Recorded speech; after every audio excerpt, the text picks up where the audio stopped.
The Prince, written by Niccolo Machiavelli. Narrated by Michael Anthony Scott.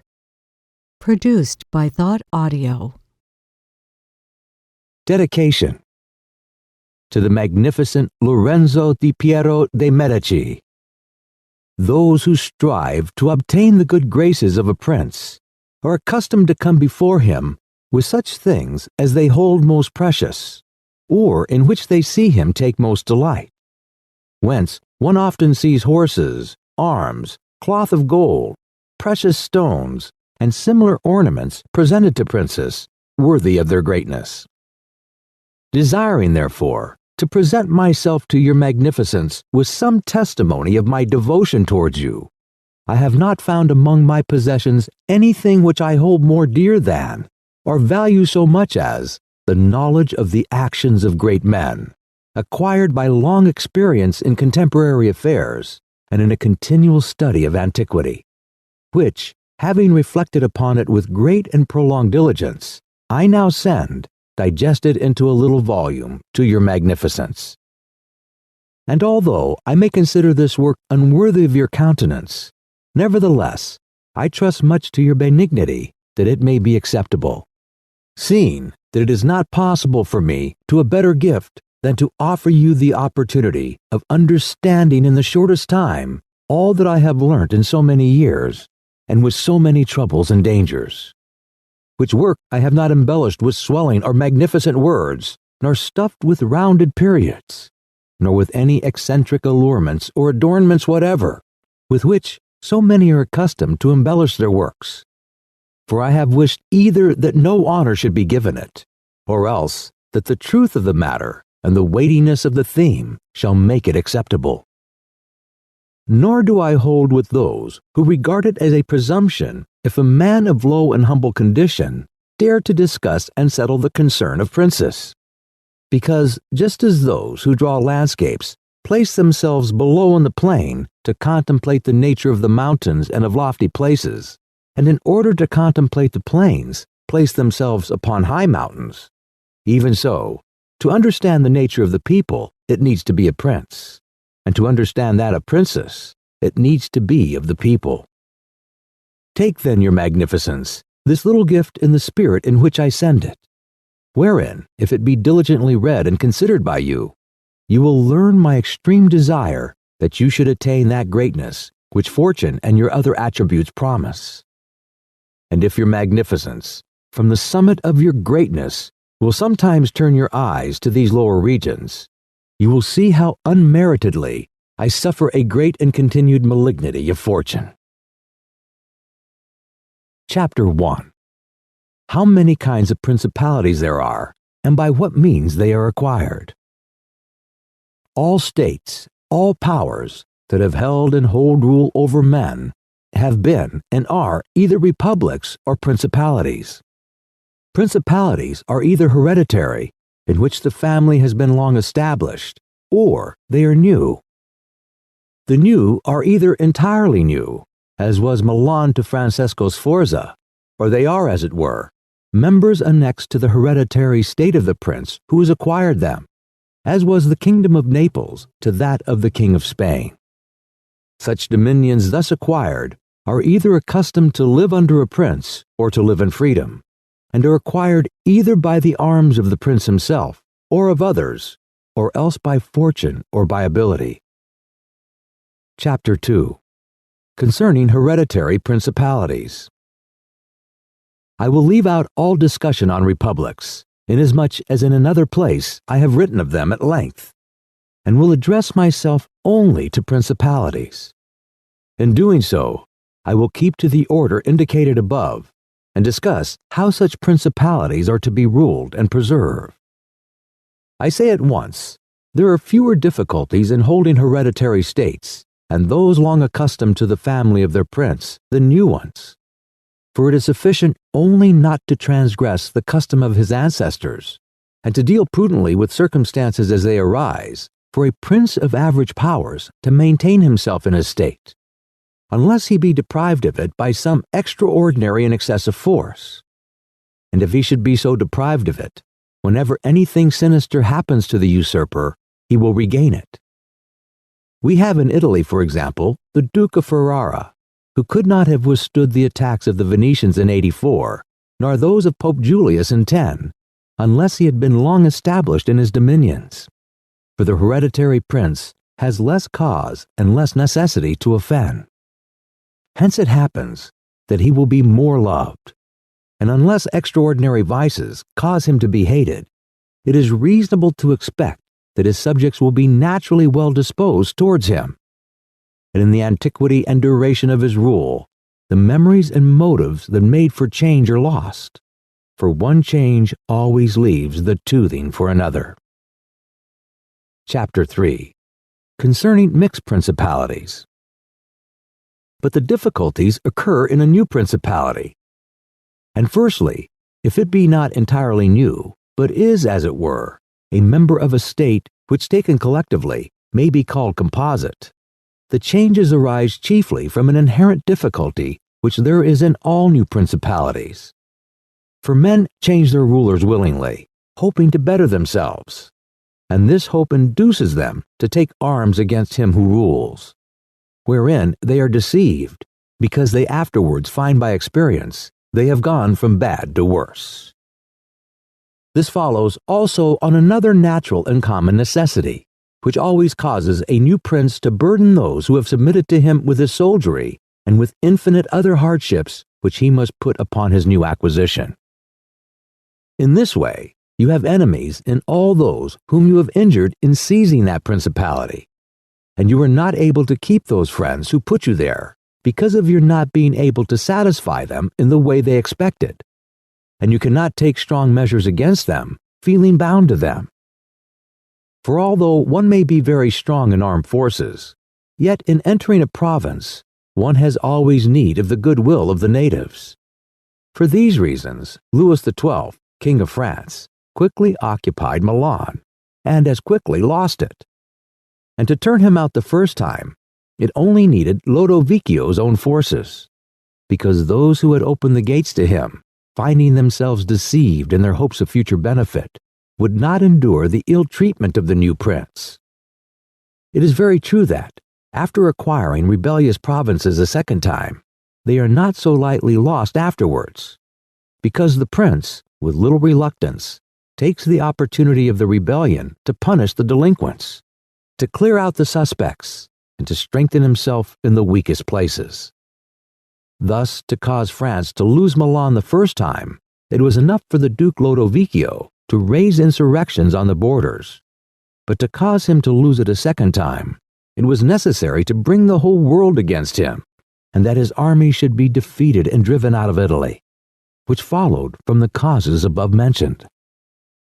Nevertheless, Milan was taken from France both the first and the second time. The general reasons for the first have been discussed.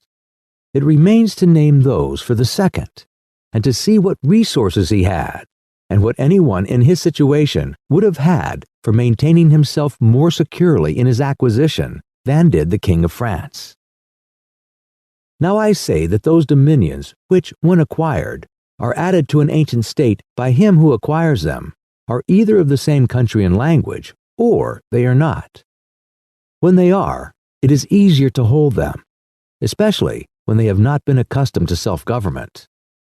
And to hold them securely, it is enough to have destroyed the family of the prince who was ruling them, because the two peoples, preserving in other things the old conditions, and not being unlike in customs, will live quietly together, as one has seen in Brittany, Burgundy, Gascony, and Normandy, which have been bound to France for so long a time. And although there may be some difference in language, nevertheless the customs are alike, and the people will easily be able to get on amongst themselves. He who has annexed them, if he wishes to hold them, has only to bear in mind two considerations. The one, that the family of the former lord is extinguished. The other, that neither their laws nor their taxes are altered, so that in a very short time they will become entirely one body with the old principality. But when the states are acquired in a country differing in language, customs, or laws, there are difficulties. and good fortune and great energy are needed to hold them, and one of the greatest and most real helps would be that he who has acquired them should go and reside there. This would make his position more secure and durable, as it has made that of the Turk in Greece, who, notwithstanding all the other measures taken by him for holding that state, if he had not settled there, would not have been able to keep it. Because if one is on the spot, disorders are seen as they spring up, and one can quickly remedy them. But if one is not at hand, they are heard of only when they are great, and then one can no longer remedy them. Besides this, the country is not pillaged by your officials. The subjects are satisfied by prompt recourse to the prince. Thus, wishing to be good, they have more cause to love him, and wishing to be otherwise, to fear him. He who would attack that state from the outside must have the utmost caution. As long as the prince resides there, it can only be wrested from him with great difficulty. The other and better course is to send colonies to one or two places, which may be as keys to that state. For it is necessary either to do this, or else to keep there a great number of cavalry and infantry. A prince does not spend much on colonies, for with little or no expense, he can send them out and keep them there. And he offends a minority only of the citizens, from whom he takes lands and houses, to give them to the new inhabitants. And those whom he offends, remaining poor and scattered, are never able to injure him, whilst the rest, being uninjured, are easily kept quiet, and at the same time are anxious not to err for fear it should happen to them, as it has to those who have been despoiled.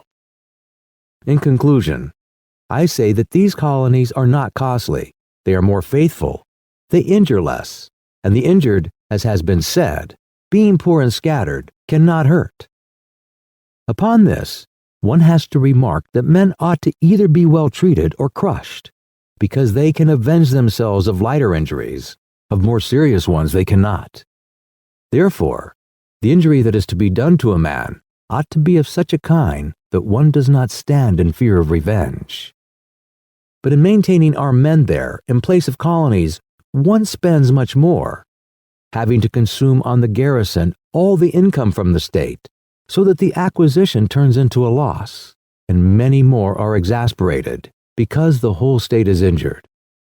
Through the shifting of the garrison up and down, all become acquainted with hardship, and all become hostile, and they are enemies who, whilst beaten on their own ground, are yet able to do hurt. For every reason, therefore, such guards are as useless as a colony is useful.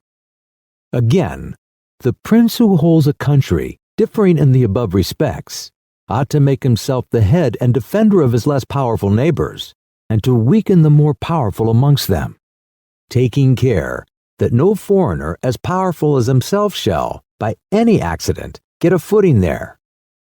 For it will always happen that such a one will be introduced by those who are discontented, either through excess of ambition or through fear, as one has seen already.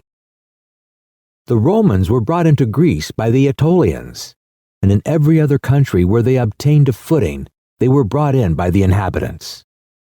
And the usual course of affairs is that, as soon as a powerful foreigner enters a country, all the subject states are drawn to him, moved by the hatred which they feel against the ruling power. So that in respect to those subject states, he is not to take any trouble to gain them over to himself, for the whole of them quickly rally to the state which he has acquired there. He has only to take care that they do not get hold of too much power and too much authority, and then with his own forces, and with their goodwill, he can easily keep down the more powerful of them, so as to remain entirely master in the country. And he who does not properly manage this business will soon lose what he has acquired, and whilst he does hold it, he will have endless difficulties and troubles. The Romans, in the countries which they annexed, observed closely these measures. They sent colonies and maintained friendly relations with the minor powers without increasing their strength. They kept down the greater and did not allow any strong foreign powers to gain authority. Greece appears to me sufficient for an example, The Achaeans and Aetolians were kept friendly by them. The kingdom of Macedonia was humbled. Antiochus was driven out. Yet the merits of the Achaeans and Aetolians never secured for them permission to increase their power. Nor did the persuasions of Philip ever induce the Romans to be his friends without first humbling him. Nor did the influence of Antiochus make them agree that he should retain any lordship over the country. Because the Romans did in these instances what all prudent princes ought to do, who have to regard not only present troubles but also future ones, for which they must prepare with every energy, because when foreseen, it is easy to remedy them. But if you wait until they approach, the medicine is no longer in time, because the malady has become incurable. For it happens in this, as the physicians say it happens in hectic fever, that in the beginning of the malady, it is easy to cure but difficult to detect. But in the course of time, not having been either detected or treated in the beginning, it becomes easy to detect but difficult to cure. This it happens in affairs of state. For when the evils that arise have been foreseen, which it is only given to a wise man to see, they can be quickly redressed. But when, through not having been foreseen, they have been permitted to grow in a way that everyone can see them, there is no longer a remedy. Therefore the Romans, foreseeing troubles, dealt with them at once, and even to avoid a war, would not let them come to a head. For they knew that war is not to be avoided, but is only to be put off to the advantage of others. Moreover, they wished to fight with Philip and Antiochus in Greece, so as not to have to do it in Italy. They could have avoided both, but this they did not wish, nor did that ever please them, which is forever in the mouths of the wise ones of our time. Let us enjoy the benefits of the time, but rather the benefits of their own valor and prudence. For time drives everything before it, and is able to bring with it good as well as evil, and evil as well as good. But let us turn to France and inquire whether she has done any of these things mentioned. I will speak of Louis, and not of Charles, as the one whose conduct is the better to be observed, he having held possession of Italy for the longest period. And you will see that he has done the opposite to those things which ought to be done, to retain a state composed of divers elements. King Louis was brought into Italy by the ambition of the Venetians, who desired to obtain half the state of Lombardy by his intervention. I will not blame the course taken by the king, because, wishing to get a foothold in Italy, and having no friends there, seeing rather that every door was shut to him owing to the conduct of Charles, he was forced to accept those friendships which he could get, and he would have succeeded very quickly in his design if in other matters he had not made some mistakes. The king, however, having acquired Lombardy, regained at once the authority which Charles had lost.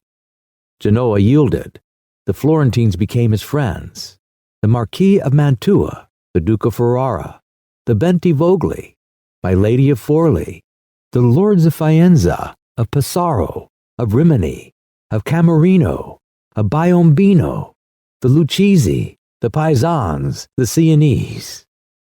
Everybody made advances to him to become his friend. Then could the Venetians realize the rashness of the course taken by them, which, in order that they might secure 2 towns in Lombardy, had made the king master of 2/3 of Italy. Let now anyone now consider with what little difficulty the king could have maintained his position in Italy had he observed the rules above laid down, and kept all his friends secure and protected. For although they were numerous, they were both weak and timid, some afraid of the church, some of the Venetians, and thus they would always have been forced to stand in with him. And by their means he could easily have made himself secure against those who remained powerful. But he was no sooner in Milan than he did the contrary by assisting Pope Alexander to occupy Romagna. It never occurred to him that by this action he was weakening himself, depriving himself of friends and of those who had thrown themselves into his lap, whilst he aggrandized the church by adding much temporal power to the spiritual, thus giving it greater authority. and having committed this prime error, he was obliged to follow it up. So much so that to put an end to the ambition of Alexander and to prevent his becoming the master of Tuscany, he was himself forced to come into Italy. And as if it were not enough to have aggrandized the church and deprived himself of friends, he, wishing to have the kingdom of Naples, divides it with the king of Spain. And where he was the prime arbiter in Italy, he takes an associate, so that the ambitions of that country and the malcontents of his own should have somewhere to shelter. And whereas he could have left in the kingdom his own pensioner as king, he drove him out, to put one there who was able to drive him, Louis, out in turn. The wish to acquire is in truth very natural and common, and men always do so when they can. And for this they will be praised, not blamed. But when they cannot do so, yet wish to do so by any means, then there is folly and blame. Therefore, if France could have attacked Naples with her own forces, she ought to have done so. If she could not, then she ought not to have divided it. And if the partition which she made with the Venetians in Lombardy was justified by the excuse that by it she got a foothold in Italy, this other partition merited blame, for it had not the excuse of that necessity. Therefore Louis made these 5 errors. He destroyed the minor powers. He increased the strength of one of the greater powers in Italy. He brought in a foreign power. He did not settle in the country. He did not send colonies. Which errors, had he lived, were not enough to injure him had he not made a 6th by taking away their dominions from the Venetians. Because, had he not aggrandized the church, nor brought Spain into Italy, it would have been very reasonable and necessary to humble them. But having first taken these steps, he ought never to have consented to their ruin, for they, being powerful, would always have kept off others from designs on Lombardy, to which the Venetians would have never consented, except to become masters themselves there. Also because the others would not wish to take Lombardy from France, in order to give it to the Venetians.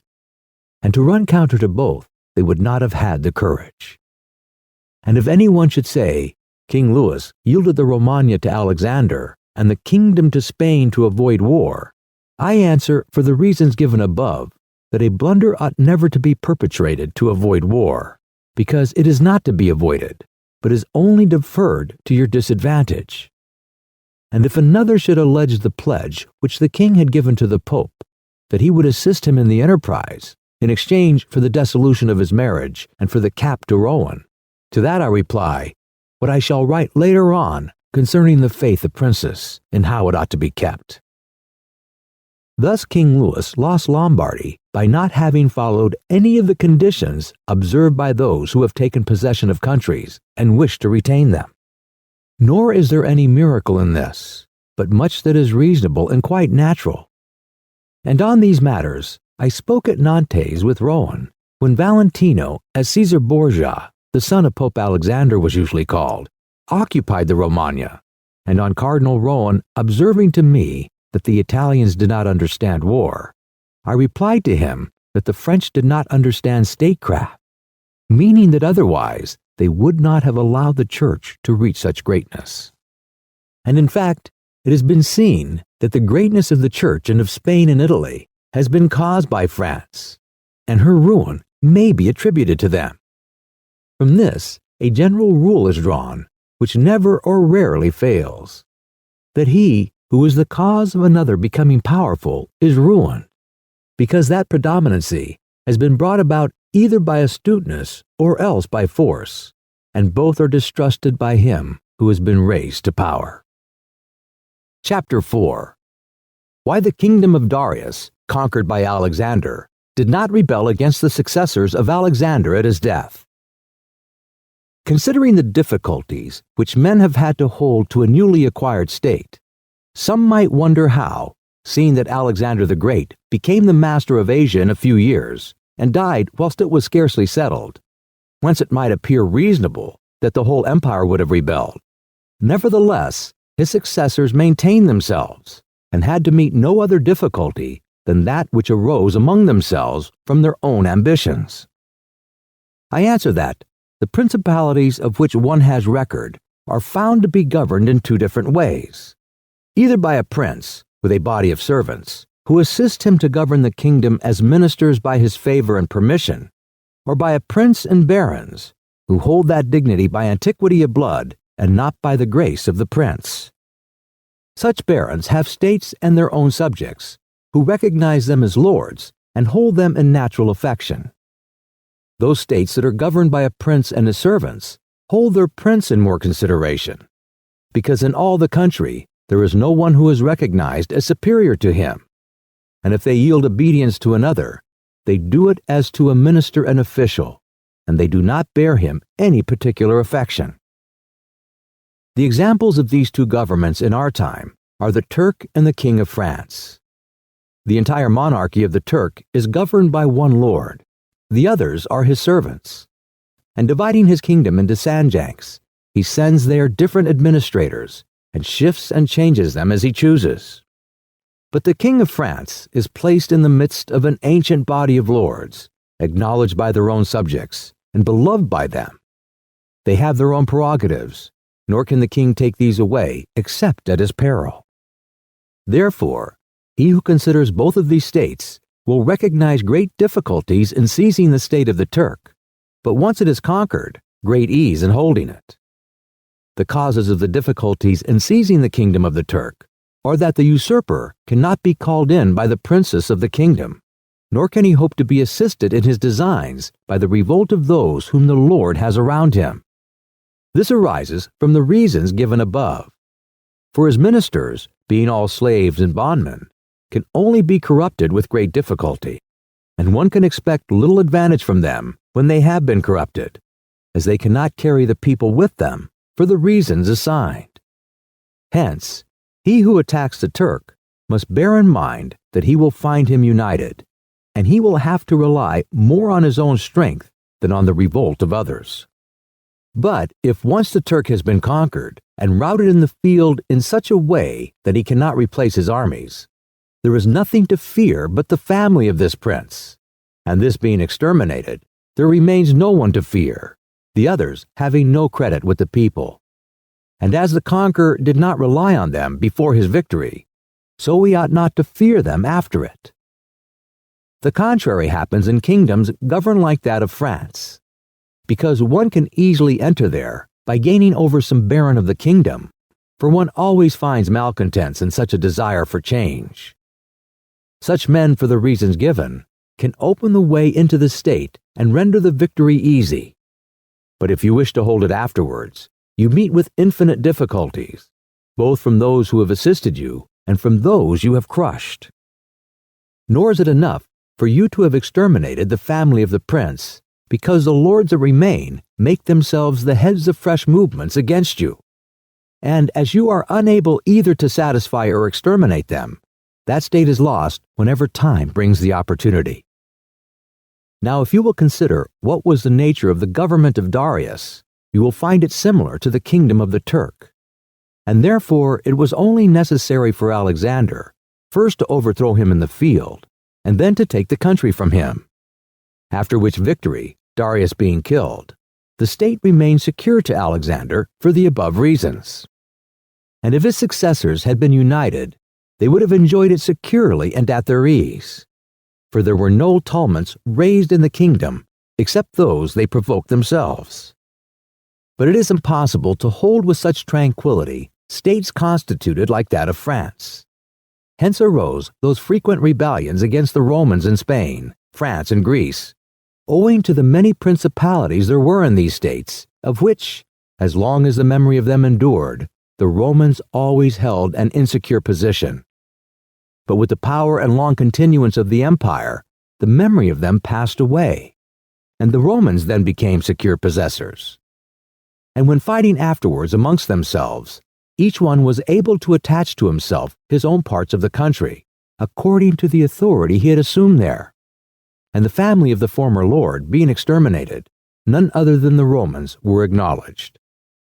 When these things are remembered, no one will marvel at the ease with which Alexander held the empire of Asia, or at the difficulties which others have had to keep in acquisition, such as Pyrrhus and many more, This is not occasioned by the little or abundance of ability in the conqueror, but by the want of uniformity in the subject state. Chapter 5. Concerning the way to govern cities or principalities which lived under their own laws before they were annexed. Whenever those states which have been acquired as stated have been accustomed to live under their own laws and in freedom, there are three courses for those who wish to hold them. The first is to ruin them. The next is to reside there in person. The third is to permit them to live under their own laws, drawing a tribute, and establishing within it an oligarchy which will keep it friendly to you. Because such a government, being created by the prince, knows that it cannot stand without his friendship and interest, and does its utmost to support him, and therefore he who would keep a city accustomed to freedom will hold it more easily by the means of its own citizens than in any other way. There are, for example, the Spartans and the Romans. The Spartans held Athens and Thebes, establishing there an oligarchy. Nevertheless, they lost them. The Romans, in order to hold Carthage and Numantia, dismantled them and did not lose them.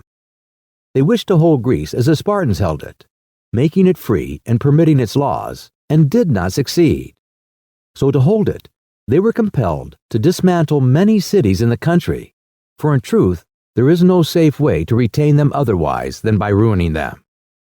And he who becomes master of a city accustomed to freedom and does not destroy it, may expect to be destroyed by it. For in rebellion, it has always the watchword of liberty and its ancient privileges as a rallying point, which neither time nor benefits will ever cause it to forget. And whatever you may do or provide against, they never forget that name or their privileges, unless they are disunited or dispersed. But at every chance, they immediately rally to them, as Pisa, after the 100 years, she had been held in bondage by the Florentines. But when the cities or countries are accustomed to live under a prince, and his family is exterminated, they, being on the one hand accustomed to obey, and on the other hand not having the old prince, cannot agree in making one from amongst themselves, and they do not know how to govern themselves. For this reason they are very slow to take up arms, and a prince can gain them to himself and secure them much more easily. But in republics there is more vitality, greater hatred, and more desire for vengeance, which will never permit them to allow the memory of their former liberty to rest, so that the safest way is to destroy them or to reside there. Chapter 6. Concerning new principalities which are acquired by one's own arms and ability. Let no one be surprised if, in speaking of entirely new principalities as I shall do, I adduce the highest examples both of prince and of state, because men, walking almost always in paths beaten by others, and following by imitation their deeds, are yet unable to keep entirely to the ways of others or attain to the power of those they imitate. A wise man ought always to follow the paths beaten by great men, and to imitate those who have been supreme, so that if his ability does not equal theirs, at least it will savor of it. Let him act like the clever archers who, designing to hit the mark which yet appears too far distant, and knowing the limits to which the strength of their bow attains, take aim much higher than the mark, not to reach by their strength or arrow to so great a height, but to be able, with the aid of so high an aim, to hit the mark they wish to reach. I say, therefore, that in entirely new principalities, where there is a new prince, more or less difficulty is found in keeping them, accordingly as there is more or less ability in him who has acquired the state. It was necessary that Cyrus should find the Persians discontented with the government of Medes, and the Medes soft and effeminate through their long peace. Theseus could not have shown his ability had he not found the Athenians dispersed. These opportunities, therefore, made those men fortunate, and their high ability enabled them to recognize the opportunity whereby their country was ennobled and made famous.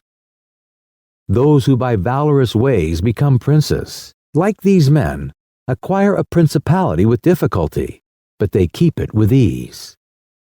The difficulties they have in acquiring it rise in part from the new rules and methods which they are forced to introduce to establish their government and its security. And it ought to be remembered that there is nothing more difficult to take in hand, more perilous to conduct, or more uncertain in its success than to take the lead in the introduction of a new order of things. Because the innovator has for enemies all those who have done well under the old conditions, and lukewarm defenders in those who may do well under the new.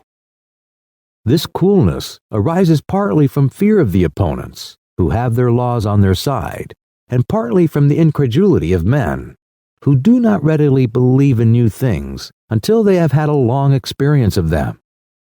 Thus it happens that whenever those who are hostile have the opportunity to attack, they do it like partisans, whilst the others defend lukewarmly, in such wise that the prince is endangered along with them.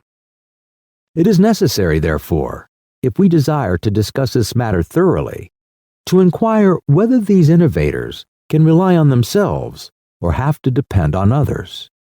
That is to say, whether to consummate their enterprise they have to use prayers or can they use force. In the first instance, they always succeed badly and never compass anything. But when they can rely on themselves and use force, then they are rarely endangered. Hence it is that all armed prophets have conquered, and the unarmed ones have been destroyed. Besides the reasons mentioned, the nature of the people is variable, and whilst it is easy to persuade them, it is difficult to fix them in that persuasion. And thus it is necessary to take such measures that, when they believe no longer, it may be possible to make them believe by force. If Moses, Cyrus, Theseus, and Romulus had been unarmed, they could not have enforced their constitutions for long, as it happened in our time to Fra Girolamo Savonarola, who was ruined with his new order of things. Immediately, the multitude believed in him no longer, and he had no means of keeping steadfast those who believed, or of making the unbelievers to believe. Therefore, such as these have great difficulties in consummating their enterprise, for all their dangers are in the ascent, but yet with ability they will overcome them. But when these are overcome, and those who envied them their success are exterminated, they will begin to be respected, and they will continue afterwards powerful, secure, honored, and happy. To these great examples, I wish to add a lesser one. Still it bears some resemblance to them, and I wish it to suffice me for all of a like kind. It is Hiero the Syracusan. This man rose from a private station to the Prince of Syracuse, nor did he either owe anything to fortune but opportunity. For the Syracusans, being oppressed, chose him for their captain. Afterwards he was rewarded by being made their prince. He was of so great ability, even as a private citizen, that one who writes of him says he wanted nothing but a kingdom to be a king. This man abolished the old soldiery, organized anew, gave up old alliances, made new ones, and as he had his own soldiers and allies, on such foundations he was able to build any edifice. Thus, whilst he had endured much trouble in acquiring, he had but little in keeping. Chapter 7. Concerning new principalities, which are acquired either by the arms of others or by good fortune. Those who solely by good fortune become princes from being private citizens have little trouble in rising, but much in keeping atop. They have not any difficulties on the way up, because they fly, but they have many when they reach the summit. Such are those to whom some state is given either for money or by the favor of him who bestows it, as happened to many in Greece, in the cities of Ionia and of the Hellespont, where princes were made by Darius, in order that they might hold the cities, both for his security and his glory. As also were those emperors who, by the corruption of the soldiers, from being citizens, came to empire. Such stand simply elevated upon the goodwill and the fortune of him who has elevated them, two most inconsistent and unstable things. Neither have they the knowledge requisite for the position, because, unless they are men of great worth and ability, it is not reasonable to expect that they should know how to command, having always lived in a private condition. Besides, they cannot hold it, because they have not forces which they can keep friendly and faithful. States that rise unexpectedly, then, like all other things in nature which are born and grow rapidly, cannot leave their foundations and correspondencies fixed in such a way that the first storm will not overthrow them, unless, as is said, those who unexpectedly become princes are men of so much ability that they know they have to be prepared at once to hold that which fortune has thrown into their laps, and that those foundations, which others have laid before they became princes, they must lay afterwards. Concerning these two methods of rising to be a prince by ability or fortune, I wish to adduce two examples within our own recollection, and these are Francesco Sforza and Caesar Borgia. Francesco, by proper means and with great ability, from being a private person, rose to be Duke of Milan, and that which he had acquired with 1,000 anxieties he kept with little trouble. On the other hand, Caesar Borgia, called by the people Duke Valentino, acquired his state during the ascendancy of his father, and on its decline he lost it, notwithstanding that he had taken every measure and done all that ought to be done by a wise and able man to fix firmly his roots in the states which the arms and fortune of others had bestowed on him. Because, as is stated above, he who has not first laid his foundations may be able with great ability to lay them afterwards, but they will be laid with trouble to the architect and danger to the building. If therefore all the steps taken by the Duke be considered, it will be seen that he laid solid foundations for his future power, and I do not consider it superfluous to discuss them, because I do not know what better precepts to give a new prince than the example of his actions. And if his dispositions were of no avail, that was not his fault, but the extraordinary and extreme malignity of fortune. Alexander VI, in wishing to aggrandize the Duke, his son, had many immediate and prospective difficulties. Firstly, he did not see his way to make him master of any state that was not a state of the Church. And if he was willing to rob the Church, he knew that the Duke of Milan and the Venetians would not consent, because Faenza and Rimini were already under the protection of the Venetians. Besides this, he saw the arms of Italy, especially those by which he might have been assisted, in hands that would fear the aggrandizement of the Pope, namely the Orsini and the Colonnesi and their following. It behooved him, therefore, to upset this state of affairs and embroil the powers, so as to make himself securely master of part of their states. This was easy for him to do, because he found the Venetians, moved by other reasons, inclined to bring back the French into Italy. He would not only oppose this, but he would render it more easy by dissolving the former marriage of King Louis. Therefore, the king came into Italy with the assistance of the Venetians and the consent of Alexander. He was no sooner in Milan than the Pope had soldiers from him for the attempt on Romagna, which yielded to him on the reputation of the king. The Duke, therefore, having acquired the Romagna and beaten the Colonnesi, while wishing to hold that and to advance further, was hindered by two things. The one, his forces did not appear loyal to him. The other, the goodwill of France. That is to say, he feared that the forces of Orsini, which he was using, would not stand to him, and not only might they hinder him from winning more, but might themselves seize what he had won, and that the king might also do the same. Of the Orsini, he had a warning when, after taking Faenza and attacking Bologna, he saw them go very unwillingly to that attack. As to the king, he learned his mind when he himself, after taking the duchy of Urbino, attacked Tuscany, and the king made him desist from that undertaking. Hence the Duke decided to depend no more upon the arms and the luck of others. For the first thing, he weakened the Orsini and Colonnesi parties in Rome by gaining to himself all their adherents who were gentlemen, making them his gentlemen, giving them good pay, and according to their rank, honoring them with office and command in such a way that in a few months all attachment to the factions was destroyed and turned entirely to the Duke. After this, he awaited an opportunity to crush the Orsini, having scattered the adherents of the Colonna house. This came to him soon, and he used it well, for the Orsini, perceiving at length that the aggrandizement of the Duke and the Church was ruin to them, called a meeting of the Magioni in Perugia.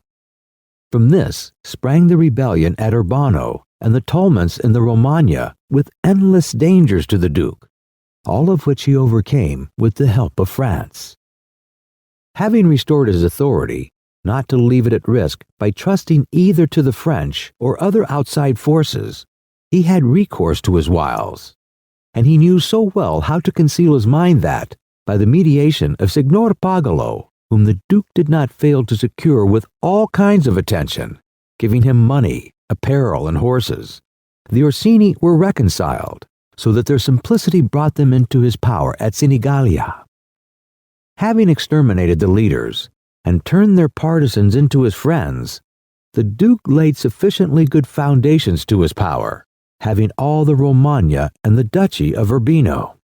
And the people, now becoming to appreciate their prosperity, he gained them all over to himself. And at this point is worthy of notice and to be imitated by others. I am not willing to leave it out. When the Duke occupied the Romagna, he found it under the rule of weak masters, who rather plundered their subjects than ruled them, and gave them more cause for disunion than for union, so that the country was full of robbery, quarrels, and every kind of violence. And so, wishing to bring back peace and obedience to authority, he considered it necessary to give it a good governor.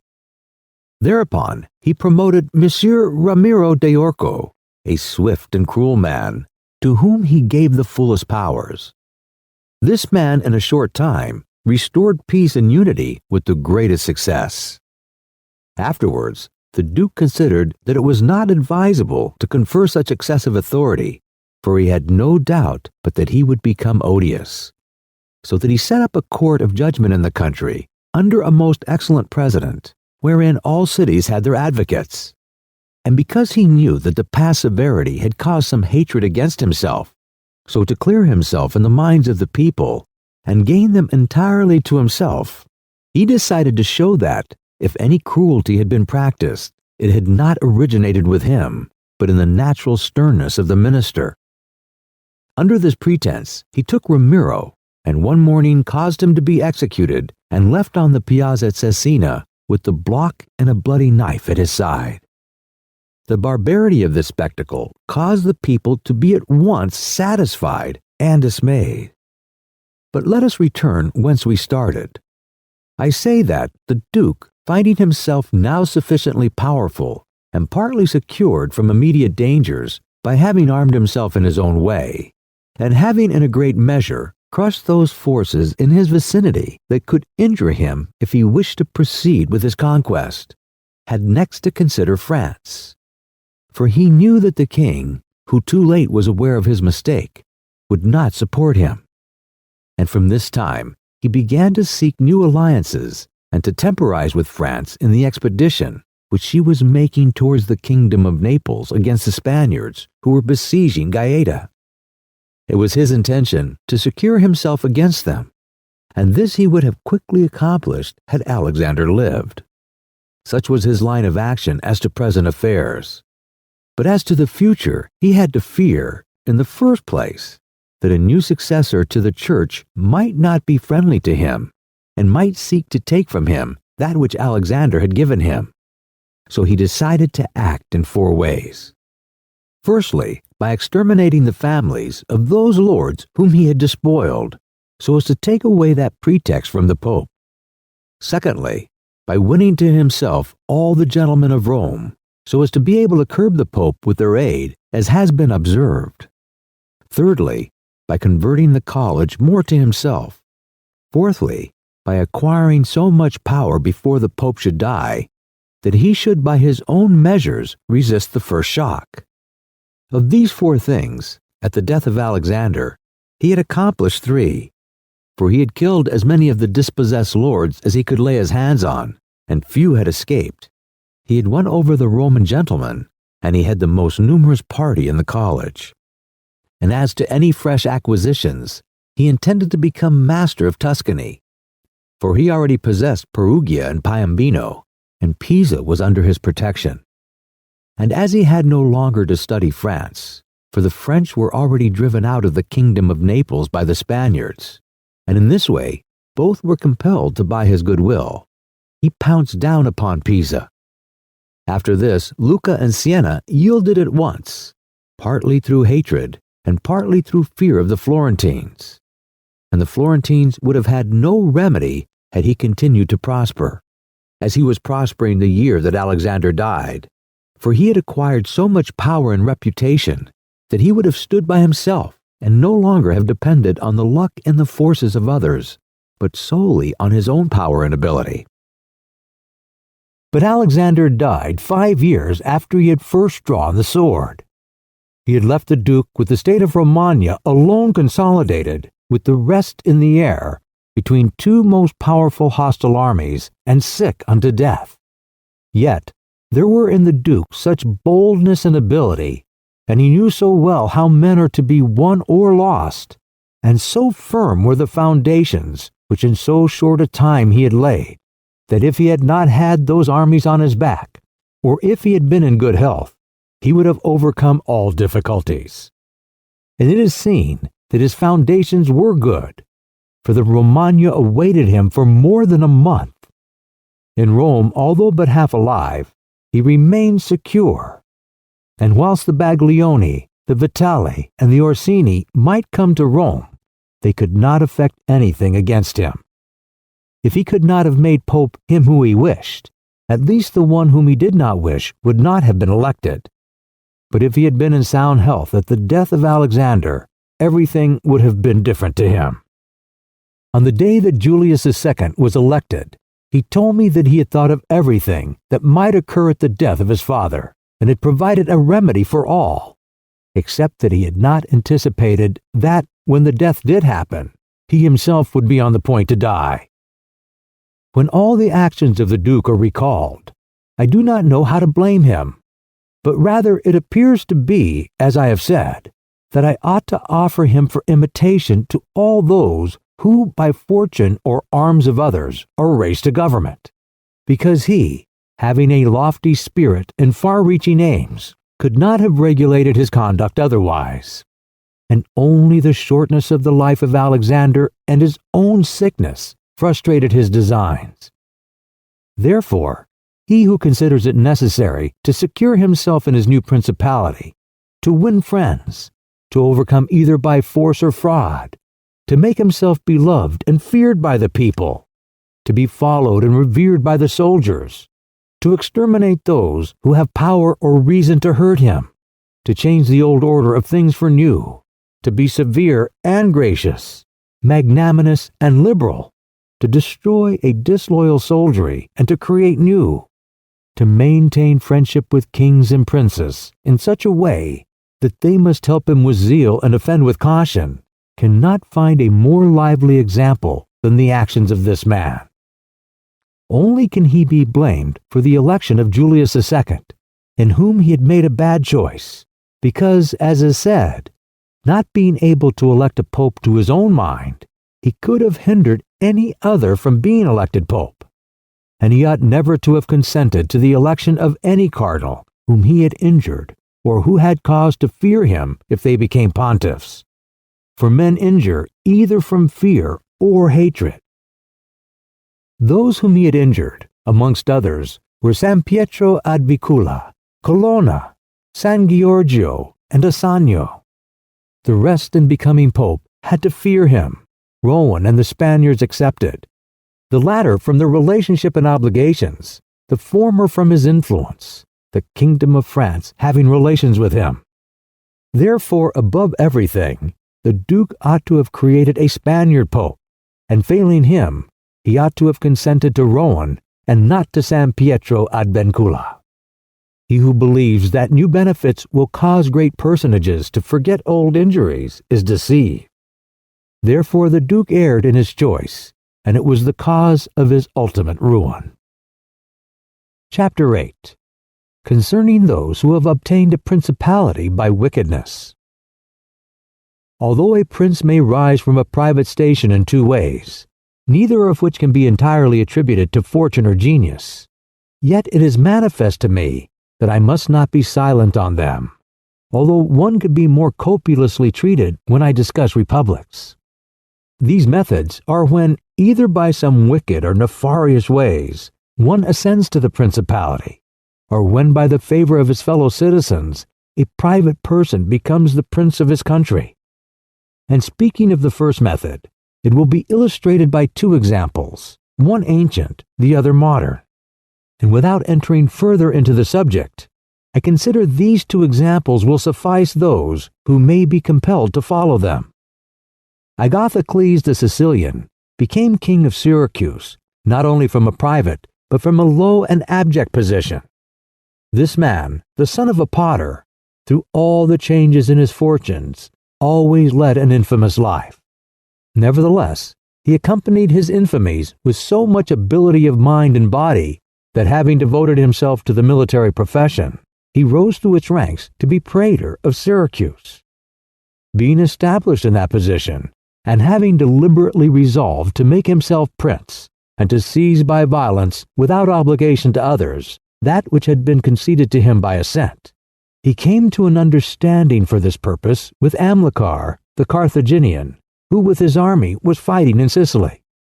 One morning he assembled the people and the Senate of Syracuse, as if he had to discuss with them things relating to the Republic, and at a given signal, the soldiers killed all the senators and the richest of the people.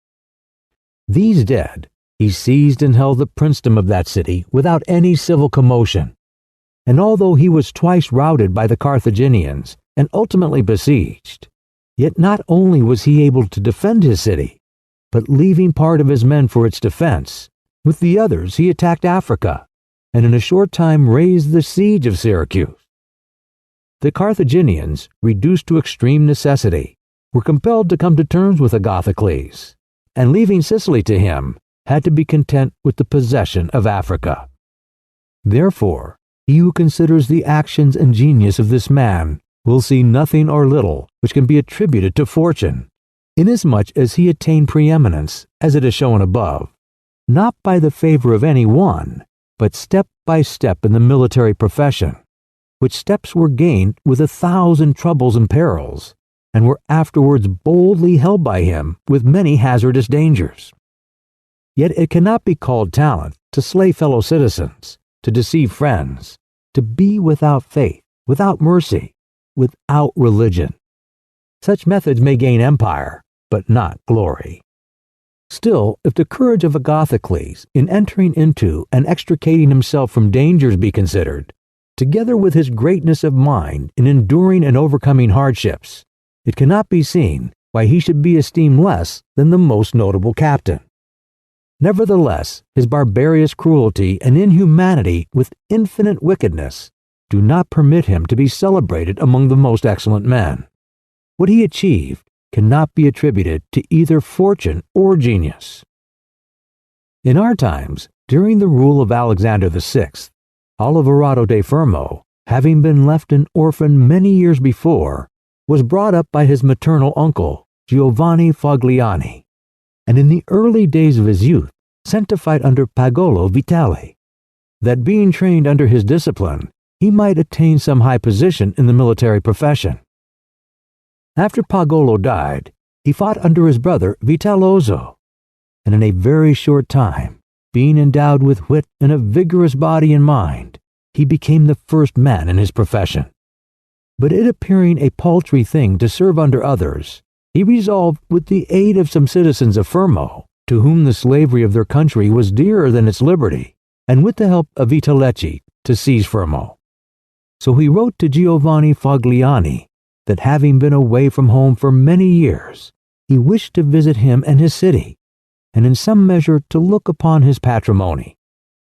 And although he had not labored to acquire anything except honor, yet in order that the citizens should see he had not spent his time in vain, he desired to come honorably, so would be accompanied by 100 horsemen, his friends and retainers.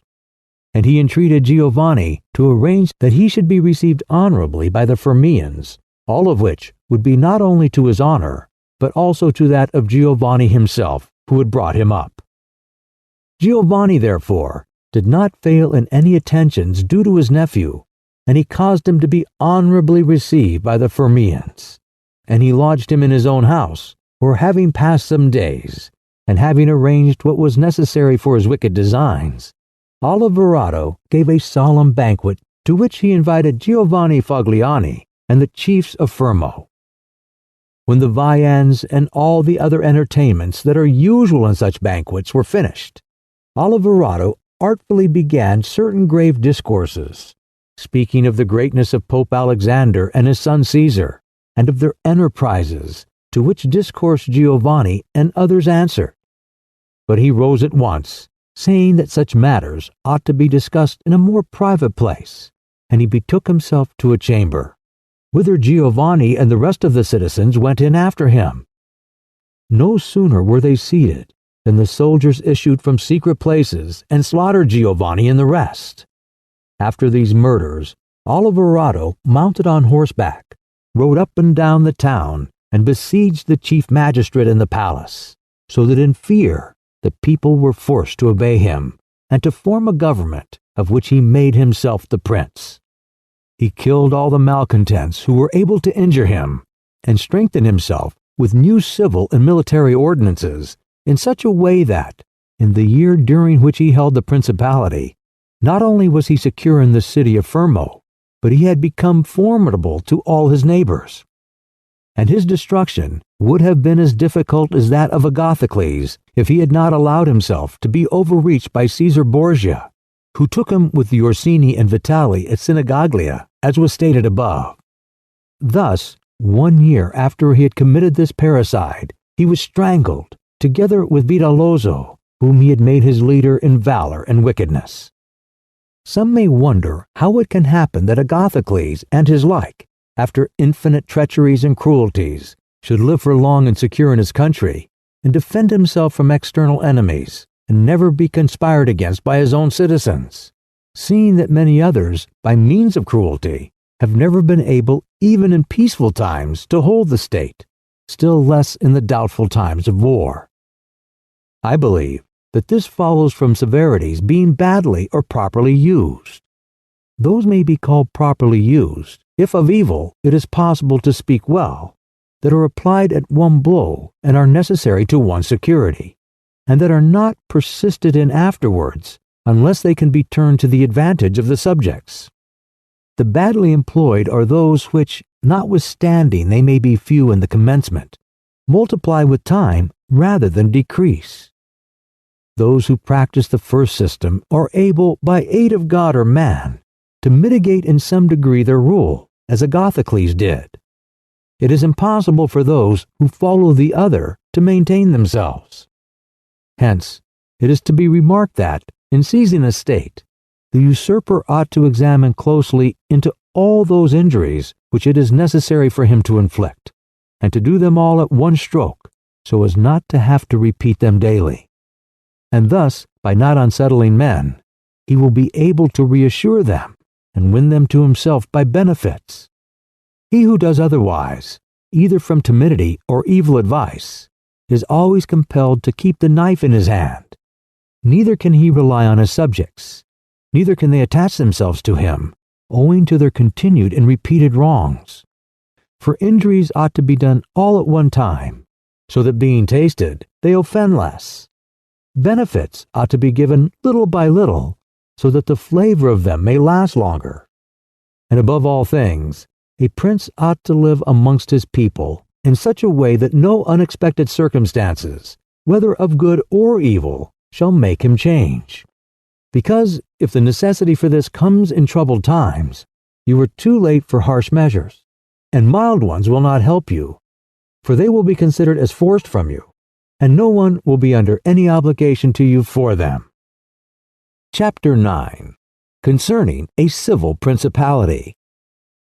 But coming to the other point, where a leading citizen becomes the prince of his country, not by wickedness or any intolerable violence, but by the favor of his fellow citizens.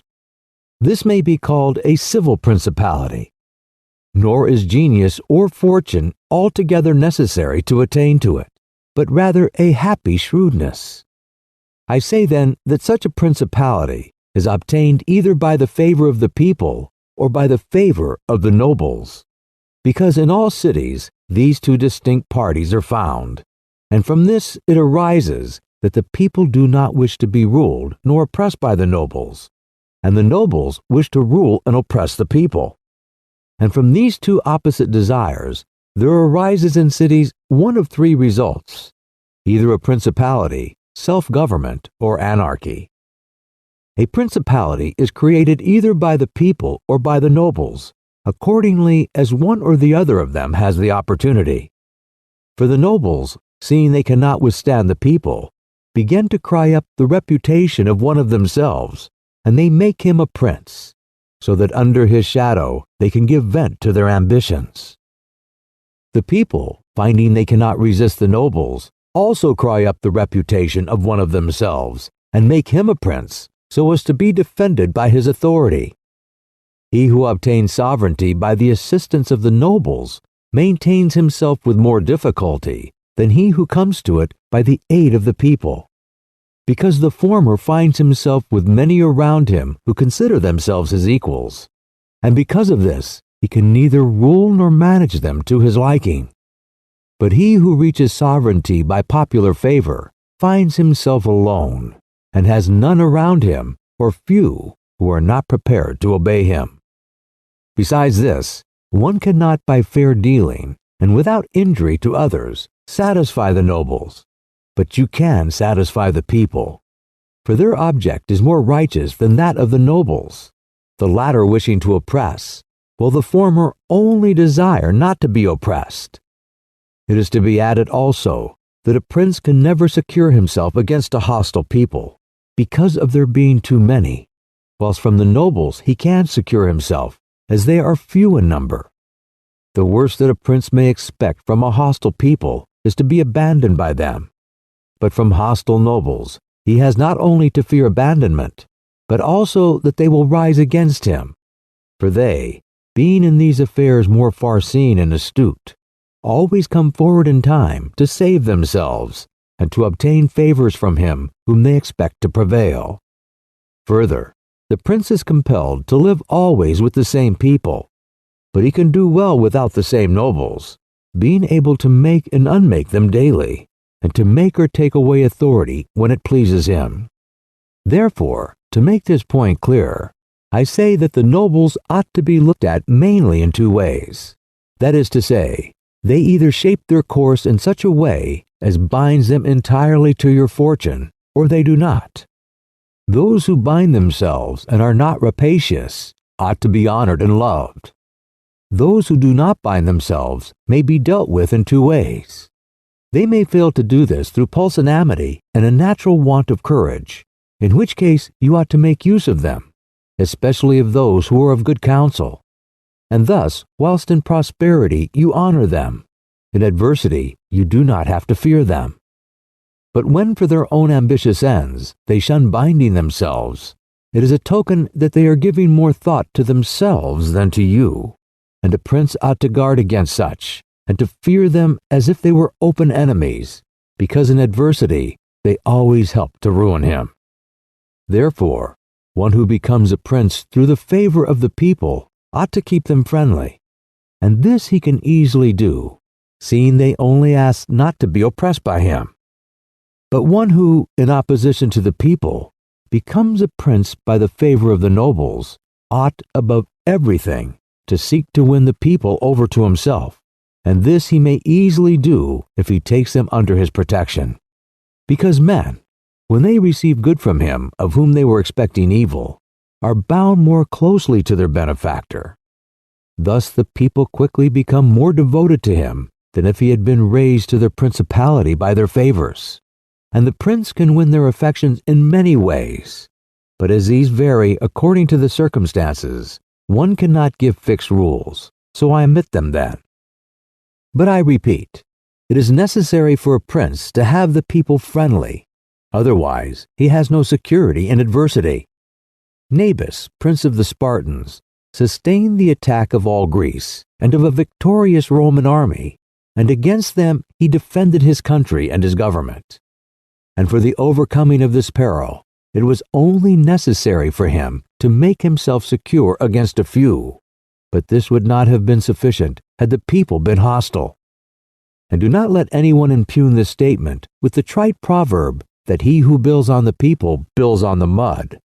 For this is true when a private citizen makes a foundation there, and persuades himself that the people will free him when he is oppressed by his enemies or by the magistrates, wherein he would find himself very often deceived, as happened to the Gracchi in Rome, and to Messer Gregorio Scali in Florence.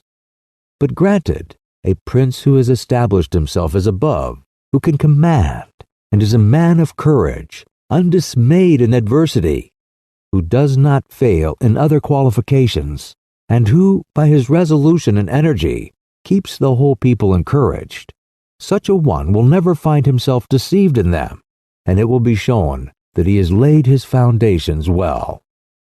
These principalities are liable to danger when they are passing from the civil to the absolute order of government, for such princes either rule personally or through magistrates. In the latter case, their government is weaker and more insecure, because it rests entirely on the goodwill of those citizens who were raised to the magistracy, and who, especially in troubled times, can destroy the government with great ease, either by intrigue or open defiance. And the prince has not the chance amid tumults to exercise absolute authority, because the citizens and subjects, accustomed to receive orders from magistrates, are not of a mind to obey him amid these confusions, and there will always be in doubtful times a scarcity of men whom he can trust. For such a prince cannot rely upon what he observes in quiet times, when the citizens have need of the state, because then everyone agrees with him. They all promise, when death is far distant, they all wish to die for him. But in troubled times, when the state has need of its citizens, then he finds but few. And so much the more is the experiment dangerous, inasmuch as it can only be tried once. Therefore, a wise prince ought to adopt such a course that his citizens will always, in every sort and kind of circumstance, have need of the state and of him, and then he will always find them faithful. Chapter 10. Concerning the way in which the strength of all principalities ought to be measured. It is necessary to consider another point in examining the characters of these principalities. That is, whether a prince has such power that, in case of need, he can support himself with his own resources, or whether he has always need of the assistance of others. And to make this quite clear, I say that I consider those who are able to support themselves by their own resources who can, either by abundance of men or money, raise a sufficient army to join battle against anyone who comes to attack them. And I consider those always to have need of others, who cannot show themselves against the enemy in the field, but are forced to defend themselves by sheltering behind walls. The first case has been discussed, but we will speak of it again should it recur. In the second case, one can say nothing except to encourage such princesses to provision and fortify their towns, and not on any account to defend the country. And whoever shall fortify his town well, and shall have managed the other concerns of his subjects in the way stated above, and to be often repeated, will never be attacked without great caution. For men are always adverse to enterprises where difficulties can be seen, and it will be seen not to be an easy thing to attack one who has his town well fortified, and is not hated by his people. The cities of Germany are absolutely free. They own but little country around them, and they yield obedience to the emperor when it suits them. Nor do they fear this or any other power they may have near them, because they are fortified in such a way that everyone thinks the taking of them by assault would be tedious and difficult. Seeing they have proper ditches and walls, they have sufficient artillery, and they always keep in public depots enough for 1 year's eating, drinking, and firing.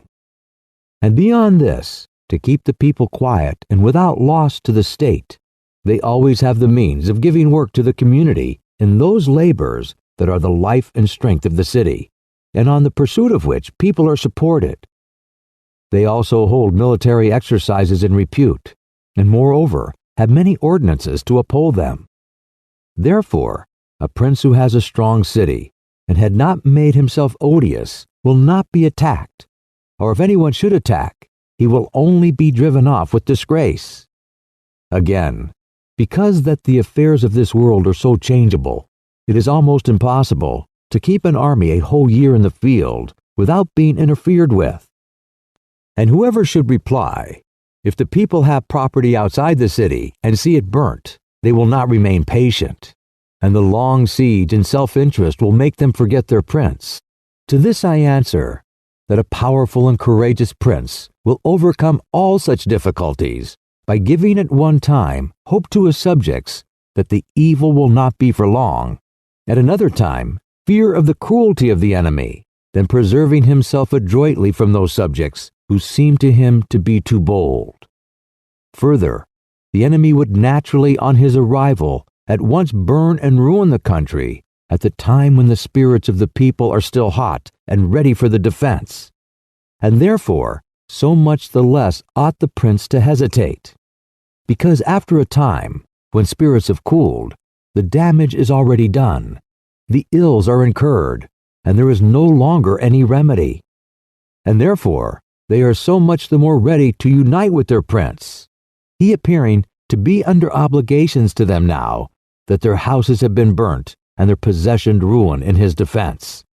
For it is the nature of men to be bound by the benefits they confer as much as by those they receive. Therefore, if everything is well considered, it will not be difficult for a wise prince to keep the minds of his citizens steadfast from first to last when he does not fail to support and defend them. Chapter 11. Concerning Ecclesiastical Principalities.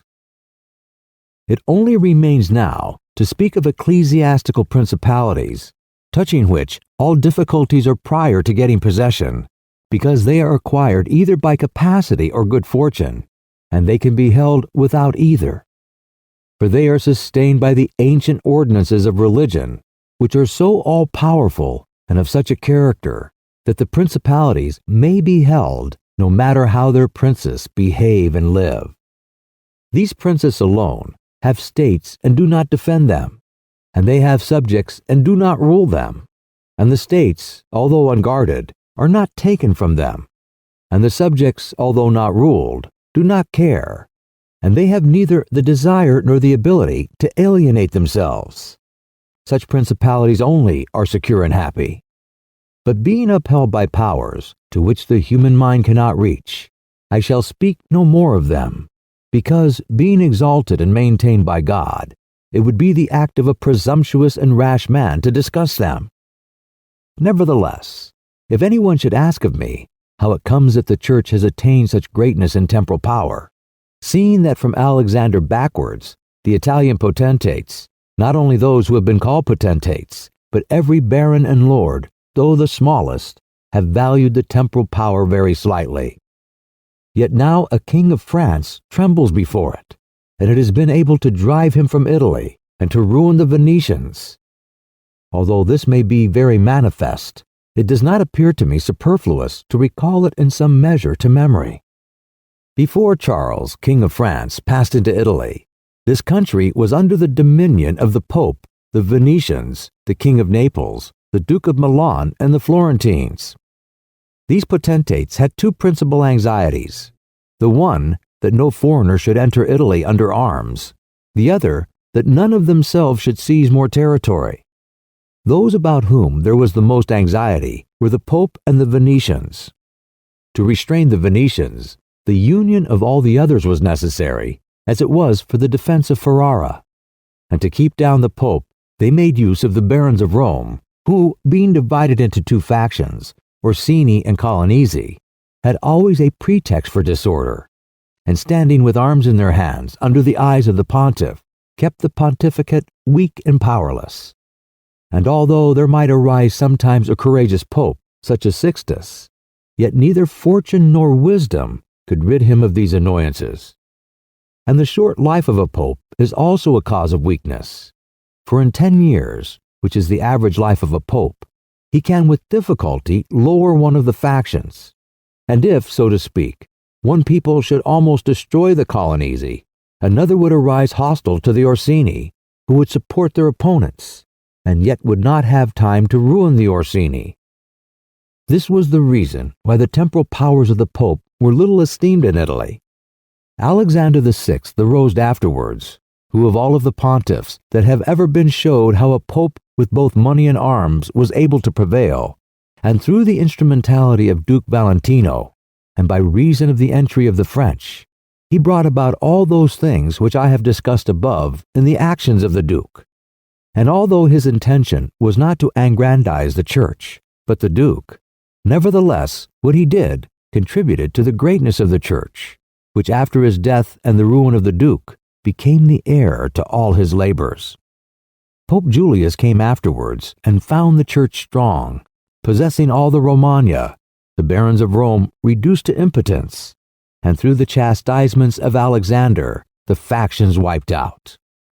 He also found the way open to accumulate money in a manner such as had never been practiced before Alexander's time. Such things Julius not only followed, but improved upon, and he intended to gain Bologna to ruin the Venetians and to drive the French out of Italy. All of these enterprises prospered with him, and so much the more to his credit, inasmuch as he did everything to strengthen the Church, and not any private person. He kept also the Orsini and Colonnesi factions within the bounds in which he found them, and although there was among them some mind to make disturbance, nevertheless he held two things firm: the one, the greatness of the Church, with which he terrified them, and the other, not allowing them to have their own cardinals, who caused the disorders among them. For whenever these factions have their cardinals, they do not remain quiet for long, because cardinals foster the factions in Rome and out of it, and the barons are compelled to support them, and thus from the ambitions of the prelates arise disorders and tumults among the barons. For these reasons, His Holiness Pope Leo found the pontificate most powerful, and it is to be hoped that, if others made it great in arms, he will make it still greater and more venerated by his goodness and infinite other virtues. Chapter 12. How many kinds of soldiery there are, and concerning mercenaries. Having discoursed particularly on the characteristics of such principalities as in the beginning I propose to discuss, and having considered in some degrees the causes of their being good or bad, and having shown the methods by which many have sought to acquire them and to hold them, it now remains for me to discuss generally the means of offense and defense which belong to each of them. We have seen above how necessary it is for a prince to have his foundations well laid. Otherwise, it follows of necessity he will go to ruin. The chief foundations of all states, new as well as old or composite, are good laws and good arms. And as there cannot be good laws where the state is not well armed, it follows that where they are well armed, they have good laws. I shall leave the laws out of the discussion and speak of the arms. I say, therefore, that the arms with which a prince defends his states are either his own, or they are mercenaries, auxiliaries, or mixed. Mercenaries and auxiliaries are useless and dangerous, and if one holds his state based on these arms, he will stand neither firm nor safe, for they are disunited, ambitious, and without discipline, unfaithful, valiant before friends, cowardly before enemies. They have neither the fear of God nor fidelity to men, and destruction is deferred only so long as the attack is. For in peace one is robbed by them, and in war by the enemy. The fact is, they have no other attraction or reason for keeping the field than a trifle of stipend, which is not sufficient to make them willing to die for you. They are ready enough to be your soldiers whilst you do not make war, but if war comes, they take themselves off or run from the foe, which I should have little trouble to prove, for the ruin of Italy has been caused by nothing else than by resting all her hopes for many years on mercenaries. And although they formerly made some display and appeared valiant amongst themselves, yet when the foreigners came, they showed what they were. Thus it was that Charles, King of France, was allowed to seize Italy with chalk in hand, and he who told us that our sins were the cause of it told the truth, but they were not the sins he imagined, but those which I have related. And, as they were the sins of princes, it is the princes who have also suffered the penalty. I wish to demonstrate further the infelicity of these arms. The mercenary captains are either capable men or they are not. If they are, you cannot trust them, because they always aspire to their own greatness, either by oppressing you, who are their master, or others contrary to your intentions. But if the captain is not skillful, you are ruined in the usual way. And if it be urged that whoever is armed will act in the same way, whether mercenary or not, I reply that when arms have to be resorted to, either by a prince or a republic, then the prince ought to go in person and perform the duty of a captain. The republic has to send its citizens, and when one is sent who does not turn out satisfactorily, it ought to recall him, and when one is worthy, to hold him by the laws so that he does not leave the command. And experience has shown princes and republics, single-handed, make the greatest progress, and mercenaries doing nothing except damage. And it is more difficult to bring a republic armed with its own arms under the sway of one of its citizens than it is to bring one armed with foreign arms. Rome and Sparta stood for many ages armed and free. The Switzers are completely armed and quite free. Of ancient mercenaries, for example, there are the Carthaginians, who were oppressed by their mercenary soldiers after the first war with the Romans, although the Carthaginians had their own citizens for captains. After the death of Epaminondas, Philip of Macedon was made captain of their soldiers by the Thebans, and after victory he took away their liberty. Duke Filippo being dead, the Milanese enlisted Francesco Sforza against the Venetians, and he, having overcome the enemy at Caravaggio, allied himself with them to crush the Milanese, his masters. His father Sforza, having been engaged by Queen Johanna of Naples, left her unprotected, so that she was forced to throw herself into the arms of the King of Aragon in order to save her kingdom. And if the Venetians and Florentines formally extended their dominions by these arms, and yet the captains did not make themselves princes, but have defended them, I reply that the Florentines in this case have been favored by chance. For of the able captains, of whom they might have stood in fear, some have not conquered, some have been opposed, and others have turned their ambitions elsewhere. One who did not conquer was Giovanni Acuto, and since he did not conquer, his fidelity cannot be proved. But everyone will acknowledge that, had he conquered, the Florentines would have stood at his discretion. Sforza had Bracceschi always against him, so they watched each other. Francesco turned his ambition to Lombardy, Braccio against the Church and the Kingdom of Naples. But let us come to that which happened a short while ago. The Florentines appointed as their captain Pagolo Vitale, a most prudent man, who from a private position had risen to the greatest renown. If this man had taken Pisa, nobody can deny that it would have been proper for the Florentines to keep in with him, for if he became the soldier of their enemies, they had no means of resisting, and if they held to him, they must obey him. The Venetians, if their achievements are considered, will be seen to have acted safely and gloriously so long as they sent to war their own men, when with armed gentlemen and plebeians they did valiantly. This was before they turned to enterprises on land.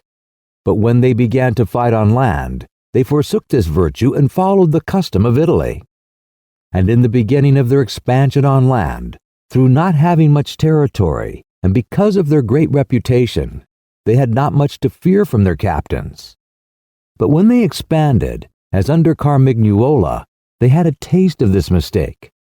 For having found him a most valiant man, they beat the Duke of Milan under his leadership, and on the other hand, knowing how lukewarm he was in war, they feared they would no longer conquer under him, and for this reason they were not willing, nor were they able to let him go. And so, not to lose again that which they had acquired, they were compelled, in order to secure themselves, to murder him. They had afterwards for their captains Bartolomeo da Bergamo, Roberto da San Severino, the Count of Pitigliano, and the like, under whom they had to dread loss and not gain, as happened afterwards at Viela, where in one battle they lost that which in 800 years they had acquired with so much trouble. Because from such arms conquest comes slowly, long delayed and inconsiderable, but the losses sudden and portentous. As with these examples, I have reached Italy, which has been ruled for many years by mercenaries. I wish to discuss them more seriously, in order that, having seen their rise and progress, one may be better prepared to counteract them. You must understand that the empire has recently come to be repudiated in Italy, that the Pope has acquired more temporal power, and that Italy has been divided up into more states, for the reason that many of the great cities took up arms against their nobles, who formerly, favored by the emperor, were oppressing them, whilst the church was favoring them, so as to gain authority and temporal power. In many others their citizens became princes.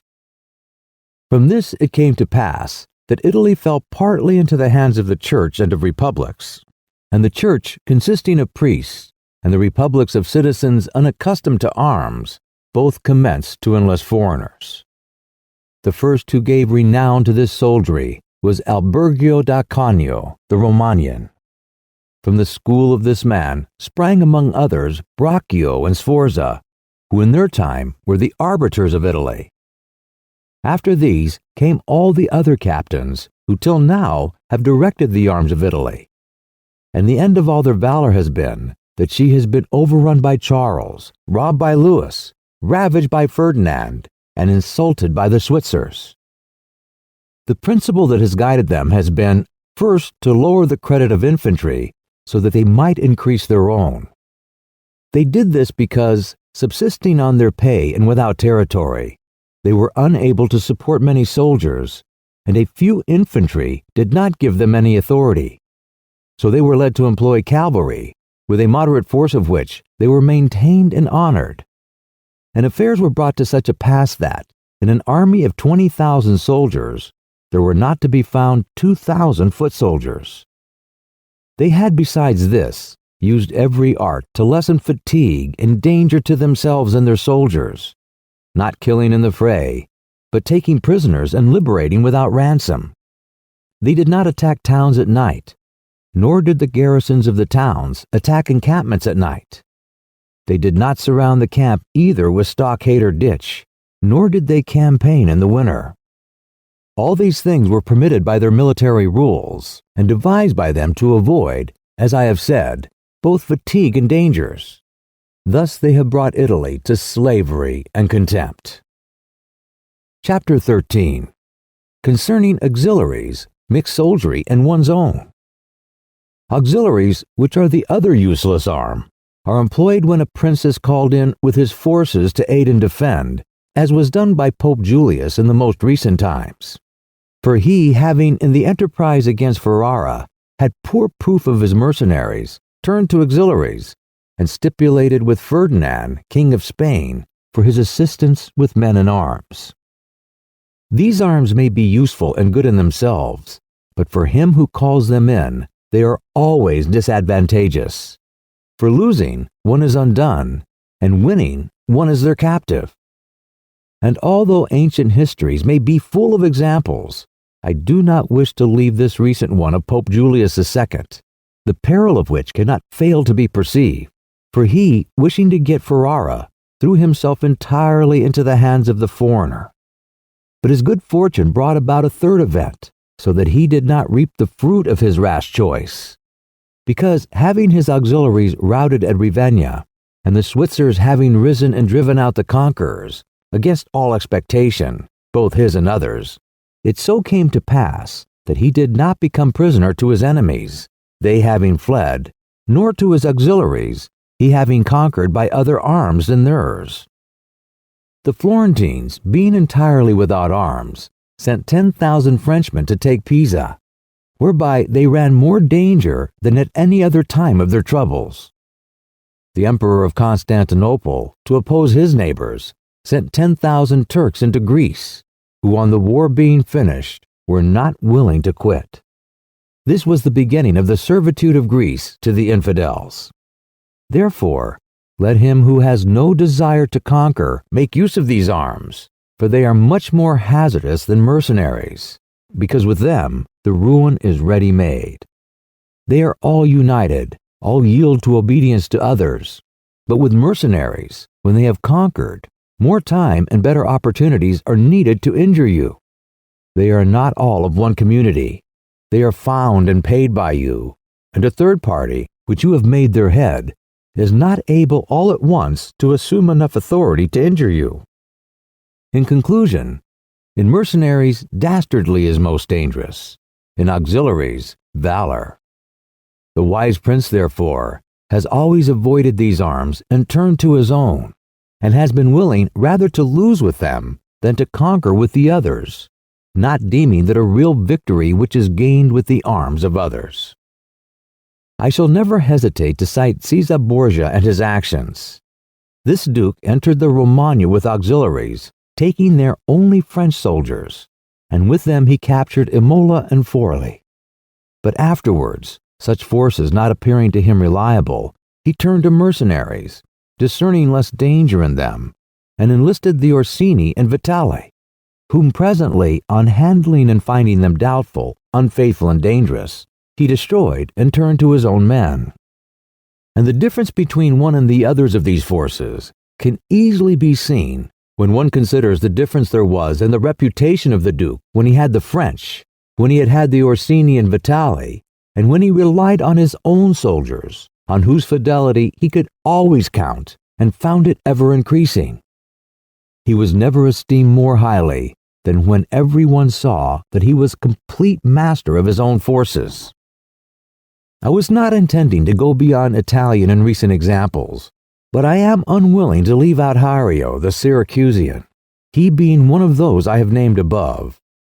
This man, as I have said, made head of the army by the Syracusans, soon found out that a mercenary soldier, constituted like our Italian condottieri, was of no use, and it appearing to him that he could neither keep them nor let them go, he had them all cut to pieces, and afterwards made war with his own forces and not with aliens.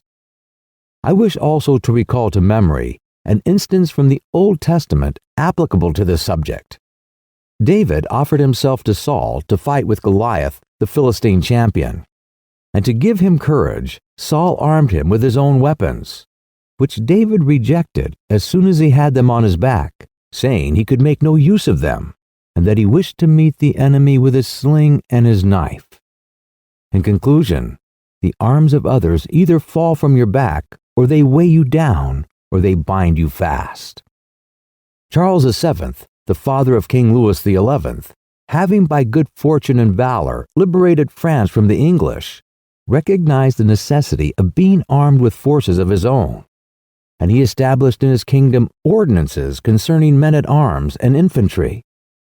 Afterwards his son, King Louis, abolished the infantry and began to enlist the Switzers, which mistake, followed by others, is, as is now seen, a source of peril to that kingdom, because, having raised the reputation of the Switzers, he has entirely diminished the value of his own arms, for he has destroyed the infantry altogether, and his men-at-arms he has subordinated to others. For, being as they are so accustomed to fight along with Switzers, it does not appear they can now conquer without them. Hence it arises that the French cannot stand against the Switzers, and without the Switzers they do not come off well against others. The armies of the French have thus become mixed, partly mercenary and partly national, both of which, arms together, are much better than mercenaries alone or auxiliaries alone, but much inferior to one's own forces. And this example proves it, for the kingdom of France would be unconquerable if the ordinance of Charles had been enlarged or maintained. But the scanty wisdom of man, on entering into an affair which looks well at first, cannot discern the poison that is hidden in it, as I have said above of hectic fevers. Therefore, if he who rules a principality cannot recognize evils until they are upon him, he is not truly wise, and this insight is given to few.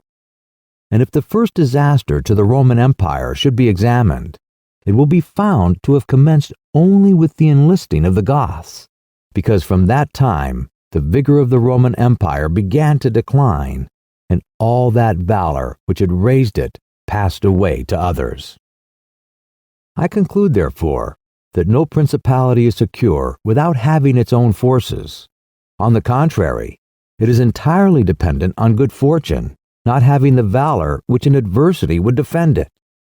And it always has been the opinion and judgment of wise men that nothing can be so uncertain or unstable as fame or power not founded on its own strength. And one's own forces are those which are composed either of subjects, citizens, or dependents. All others are mercenaries or auxiliaries.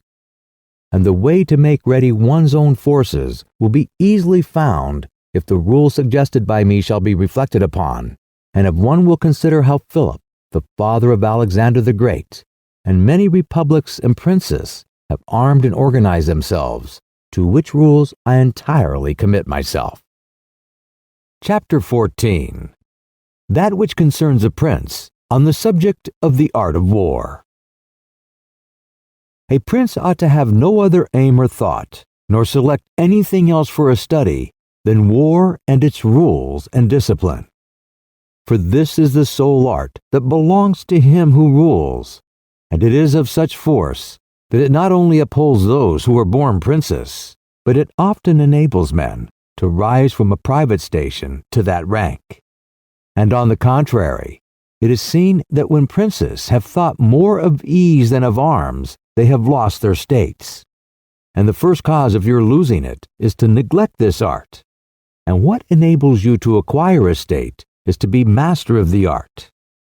Francesco Sforza, through being marshal, from a private person became Duke of Milan, and the sons, through avoiding the hardships and troubles of arms, from dukes became private persons. For among other evils which being unarmed brings you, it causes you to be despised, and this is one of those ignominies against which a prince ought to guard himself, as is shown later on. Because there is nothing proportionate between the armed and the unarmed, and it is not reasonable that he who is armed should yield obedience willingly to him who is unarmed, or that the unarmed man should be secure among armed servants. Because there being in the one disdain and in the other suspicion, it is not possible for them to work well together. And therefore a prince who does not understand the art of war, over and above the other misfortunes already mentioned, cannot be respected by his soldiers, nor can he rely on them. He ought never, therefore, to have out of his thoughts this subject of war, and in peace he should addict himself more to its exercise than in war. This he can do in two ways, the one by action, the other by study. As regards action, he ought above all things to keep his men well organized and drilled, to follow incessantly the chase, by which he accustoms his body to hardships, and learns something of the nature of localities, and gets to find out how the mountains rise, how the valleys open out, how the plains lie, and to understand the nature of rivers and marshes, and in all this to take the greatest care. Which knowledge is useful in two ways. Firstly, he learns to know his country, and is better able to undertake its defense, Afterwards, by means of the knowledge and observation of that locality, he understands with ease any other which it may be necessary for him to study hereafter. Because the hills, valleys, and plains and rivers and marshes that are, for instance, in Tuscany, have a certain resemblance to those of other countries, so that with a knowledge of the aspect of one country, one can easily arrive at a knowledge of others. And the prince that lacks this skill lacks the essential which it is desirable that a captain should possess, for it teaches him to surprise his enemy, to select quarters, to lead armies, to array the battle, to besiege towns to advantage. Philopoemen, prince of the Achaeans, among other praises which writers have bestowed on him, is commended because in time of peace he never had anything in his mind but the rules of war. And when he was in the country with friends, he often stopped and reasoned with them. If the enemy should be upon that hill, and we should find ourselves here with our army, with whom would be the advantage? How should one best advance to meet him, keeping the ranks? If we should wish to retreat, how ought we to pursue? And he would set forth to them, as he went, all the chances that could befall an army. He would listen to their opinions and state his, confirming it with reasons, so that by these continual discussions there could never arise, in time of war, any unexpected circumstances that he could not deal with. But to exercise the intellect, the prince should read histories, and study there the actions of illustrious men, to see how they have borne themselves in war, to examine the causes of their victories and defeat, so as to avoid the latter and imitate the former, and above all, do as an illustrious man did, who took as an exemplar one who had been praised and famous before him, and whose achievements and deeds he always kept in his mind, as it is said Alexander the Great imitated Achilles, Caesar Alexander, Scipio Cyrus. And whoever reads the life of Cyrus, written by Xenophon, will recognize afterwards in the life of Scipio how that imitation was his glory, and how in chastity, affability, humanity, and liberality Scipio conformed to those things which had been written by Cyrus of Xenophon.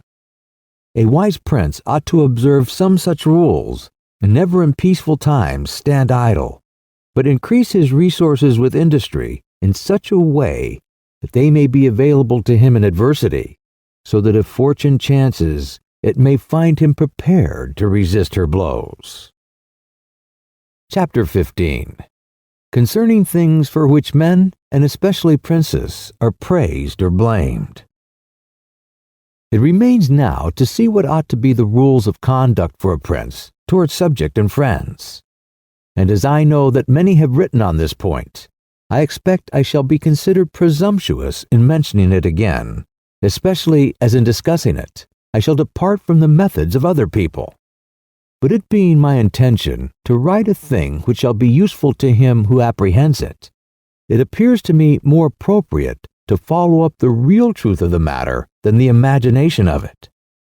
For many have pictured republics and principalities, which in fact have never been known or seen, because how one lives is so far distant from how one ought to live, that he who neglects what is done for what ought to be done sooner affects his ruin than his preservation.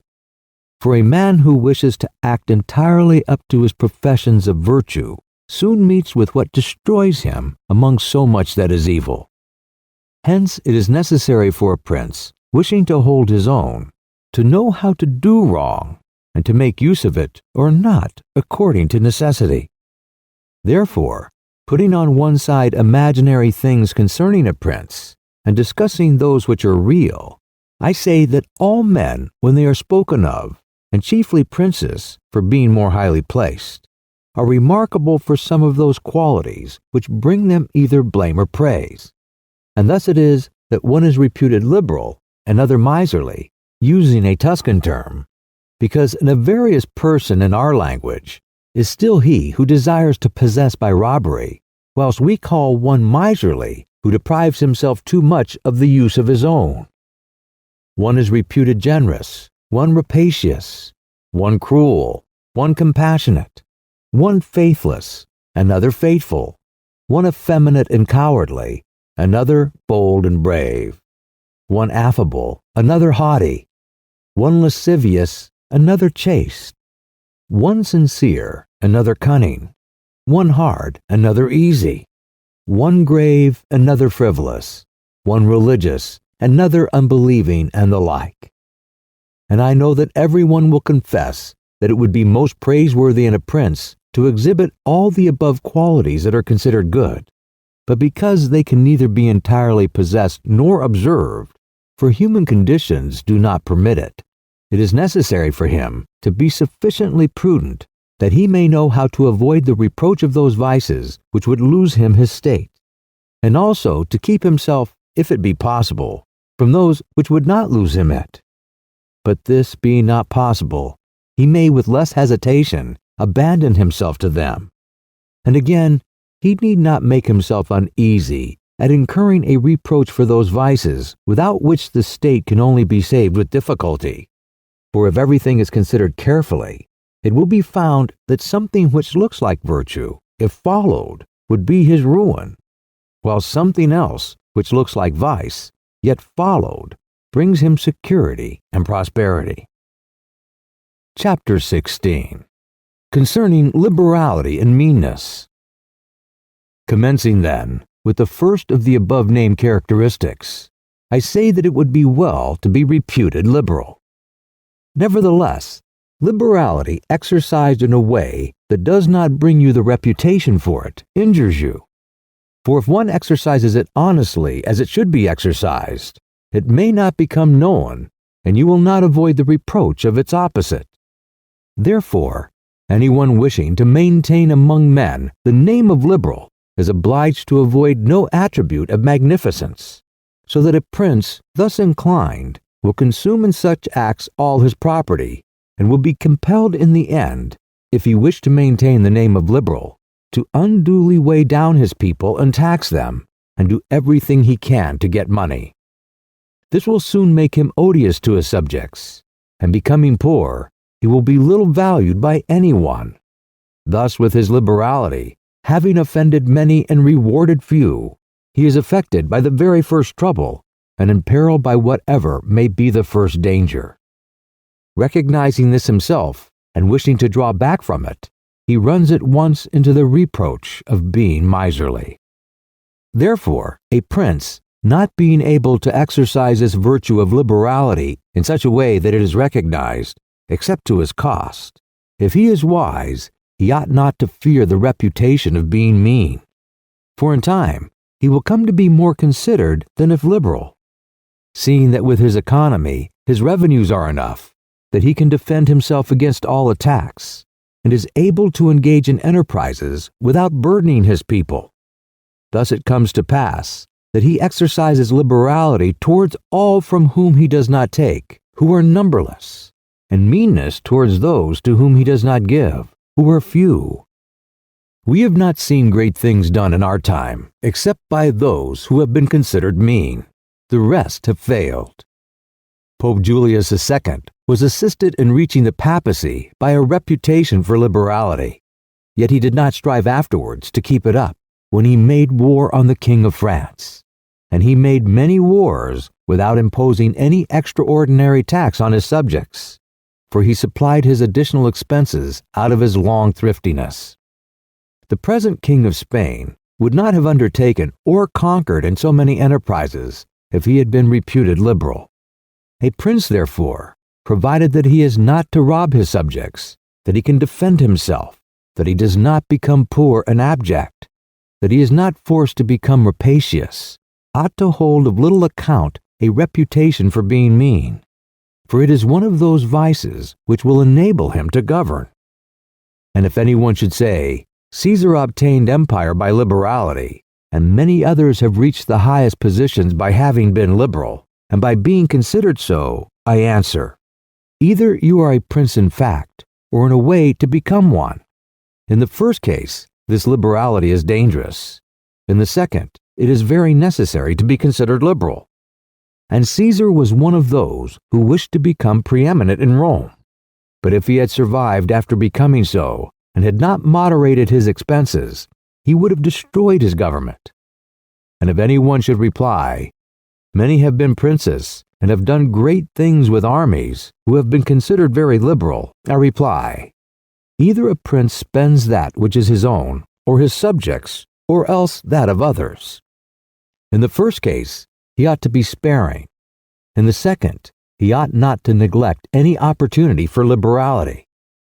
And to the prince who goes forth with his army, supporting it by pillage, sack, and extortion, handling that which belongs to others, this liberality is necessary. Otherwise, he would not be followed by his soldiers. And of that which is neither yours nor your subjects, you can be a ready giver, as were Cyrus, Caesar, and Alexander, because it does not take away your reputation if you squander that of others, but adds to it. It is only squandering your own that injures you. And there is nothing wastes so rapidly as liberality, for even whilst you exercise it, you lose the power to do so, and so become poor or despised, or else in avoiding poverty, rapacious and hated. And a prince should guard himself, above all things, against being despised and hated, and liberality leads you to both. Therefore, it is wiser to have a reputation for meanness, which brings reproach without hatred, than to be compelled through seeking a reputation for liberality to incur a name for rapacity, which begats reproach with hatred. Chapter 17. Concerning cruelty and clemency, and whether it is better to be loved than feared. Coming now to the other qualities mentioned above, I say that every prince ought to desire to be considered clement and not cruel. Nevertheless, he ought to take care not to misuse this clemency.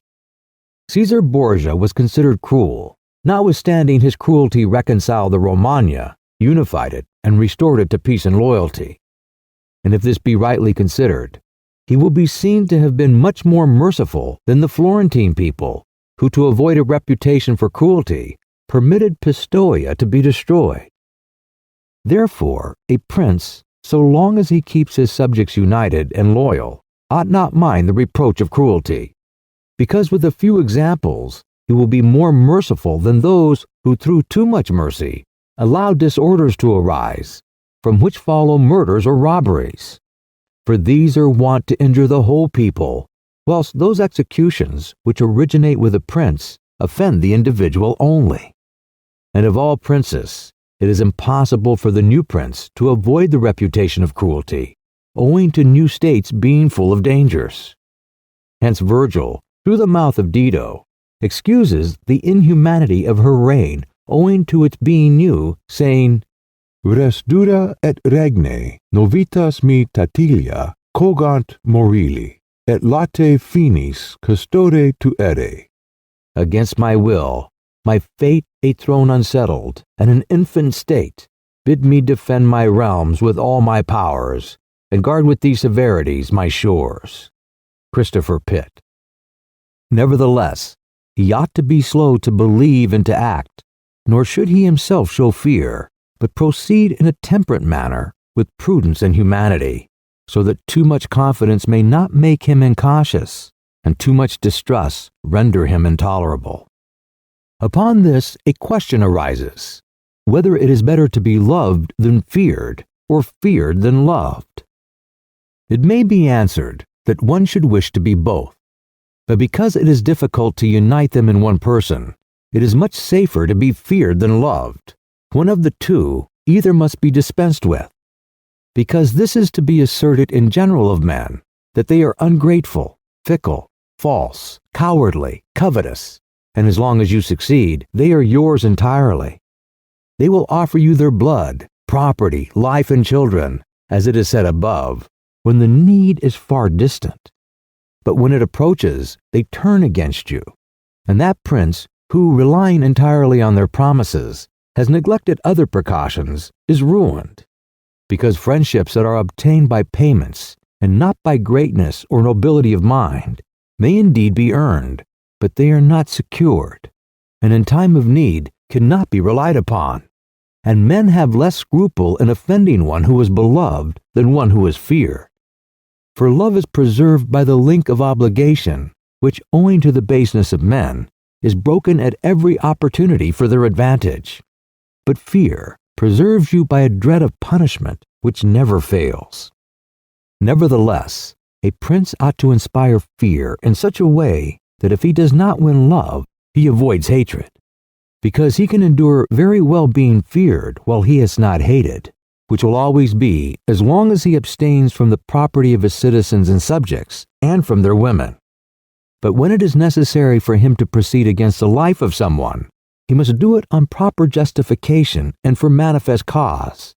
But above all things, he must keep his hands off the property of others, because men more quickly forget the death of their father than the loss of their patrimony.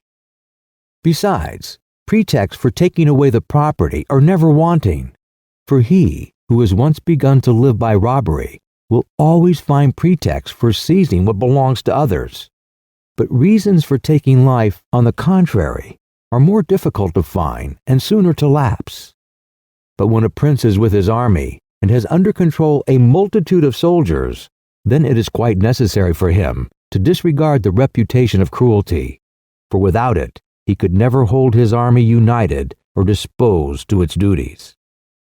Among the wonderful deeds of Hannibal, this one is enumerated, that having led an enormous army, composed of many various races of men, to fight in foreign lands, no dissensions arose either among them or against the prince, whether in his bad or in his good fortune.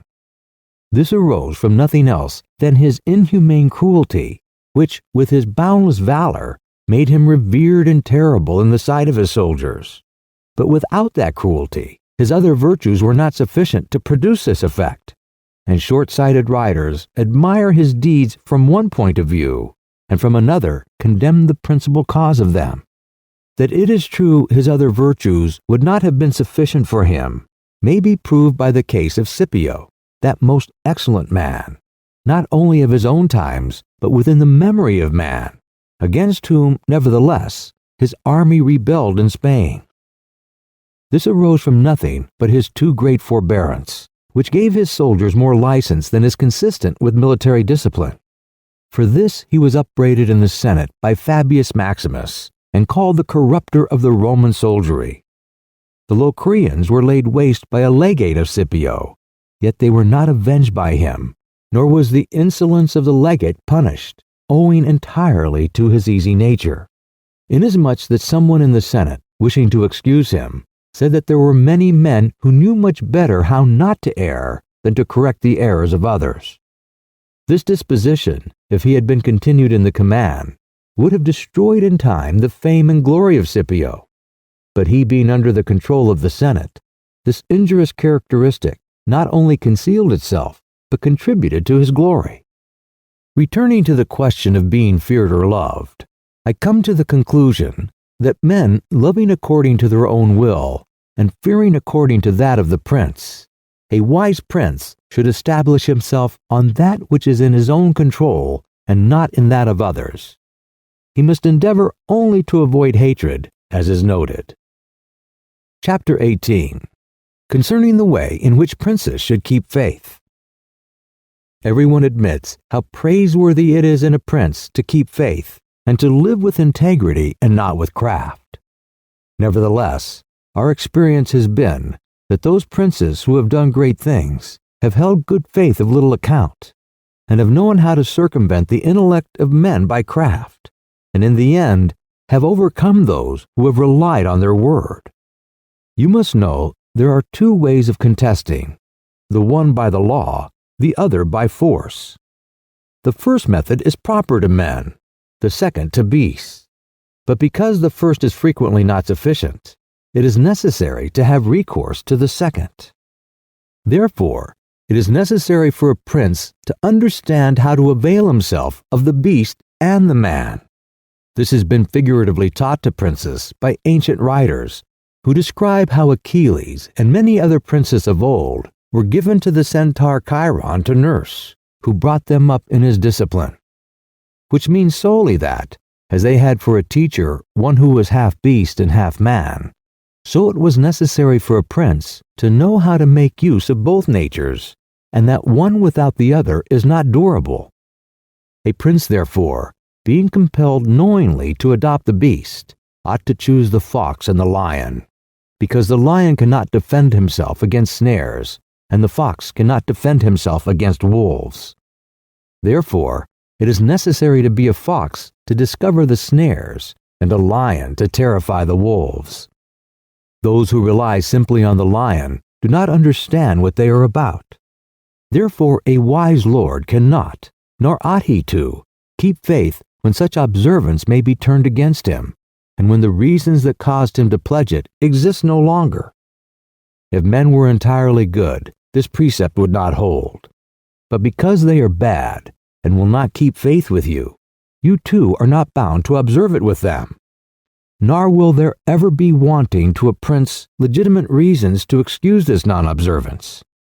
Of this, endless modern examples could be given, showing how many treaties and engagements have been made void and of no effect through the faithlessness of princes. And he who has known best how to employ the fox has succeeded best. But it is necessary to know well how to disguise this characteristic, and to be a great pretender and dissembler. And men are so simple and so subject to present necessities that he who seeks to deceive will always find someone who will allow himself to be deceived. One recent example I cannot pass over in silence. Alexander VI did nothing else but deceive men, nor ever thought of doing otherwise, and he always found victims. For there was never a man who had greater power in asserting, or who with greater oaths would affirm a thing, yet would observe it less. Nevertheless, his deceits always succeeded according to his wishes, because he well understood the side of mankind. Therefore, it is unnecessary for a prince to have all the good qualities I have enumerated, but it is very necessary to appear to have them. And I shall dare say to this also, that to have them, and always to observe them, is injurious, and that to appear to have them is useful. To appear merciful, faithful, humane, religious, upright, and to be so, but with a mind so framed that should you require not to be so, you may be able and know how to change to the opposite. And you have to understand this, that a prince, especially a new one, cannot observe all those things for which men are esteemed, being often forced, in order to maintain the state, to act contrary to fidelity, friendship, humanity, and religion. Therefore, it is necessary for him to have a mind ready to turn itself accordingly as the winds and variations of fortune force it. Yet, as I have said above, not to diverge from the good if he can avoid doing so, but if compelled, then to know how to set about it. For this reason, a prince ought to take care that he never lets anything slip from his lips that is not replete with the above-named 5 qualities, that he may appear to him who sees and hears him altogether merciful, faithful, humane, upright, and religious. There is nothing more necessary to appear to have than this last quality, inasmuch as men judge generally more by the eye than by the hand, because it belongs to everyone to see you, to few to come in touch with you. Everyone who sees what you appear to be, few really know what you are, and those few dare not oppose themselves to the opinion of the many, who have the majesty of the state to defend them. And in the actions of all men, and especially of princes, which is not prudent to challenge, one judges by the result. For that reason, let a prince have the credit of conquering and holding his state.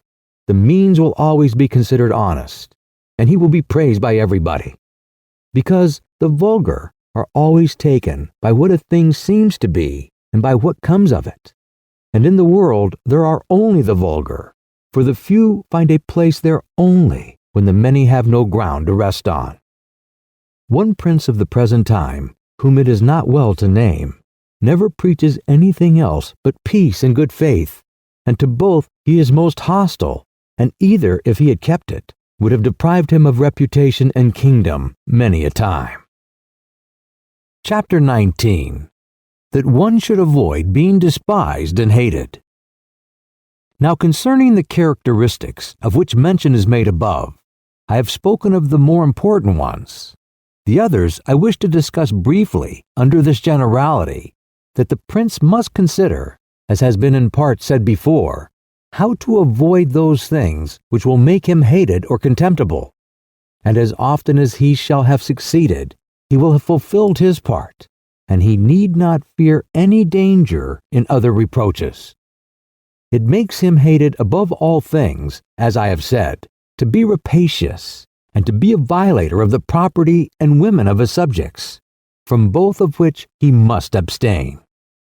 And when neither their property nor their honor is touched, the majority of men live content, and he has only to contend with the ambition of a few, whom he can curb with ease in many ways. It makes him contemptible to be considered fickle, frivolous, effeminate, mean-spirited, irresolute, from all of which a prince should guard himself as from a rock. And he should endeavor to show in his actions greatness, courage, gravity, and fortitude. And in his private dealings with his subjects, let him show that his judgments are irrevocable, and maintain himself in such reputation that no one can hope either to deceive him or to get round him. That prince is highly esteemed who conveys this impression of himself, and he who is highly esteemed is not easily conspired against. For provided it is well known that he is an excellent man and revered by his people, he can only be attacked with difficulty. For this reason, a prince ought to have two fears, one from within, on account of his subjects, the other from without, on account of external powers. From the latter, he is defended by being well armed and having good allies. And if he is well armed, he will have good friends. And affairs will always remain quiet within when they are quiet without, unless they should have been already disturbed by conspiracy. And even should affairs outside be disturbed, if he has carried out his preparations and has lived as I have said, as long as he does not despair, he will resist every attack, as I said Nabis the Spartan did. But concerning his subjects, when affairs outside are disturbed, he has only to fear that they will conspire secretly, from which a prince can easily secure himself by avoiding being hated and despised, and by keeping the people satisfied with him, which is most important for him to accomplish, as I said above at length. And one of the most efficacious remedies that a prince can have against conspiracies is not to be hated and despised by the people. For he who conspires against a prince always expects to please them by his removal. But when the conspirator can only look forward to offending them, he will not have the courage to take such a course, for the difficulties that confront a conspirator are infinite.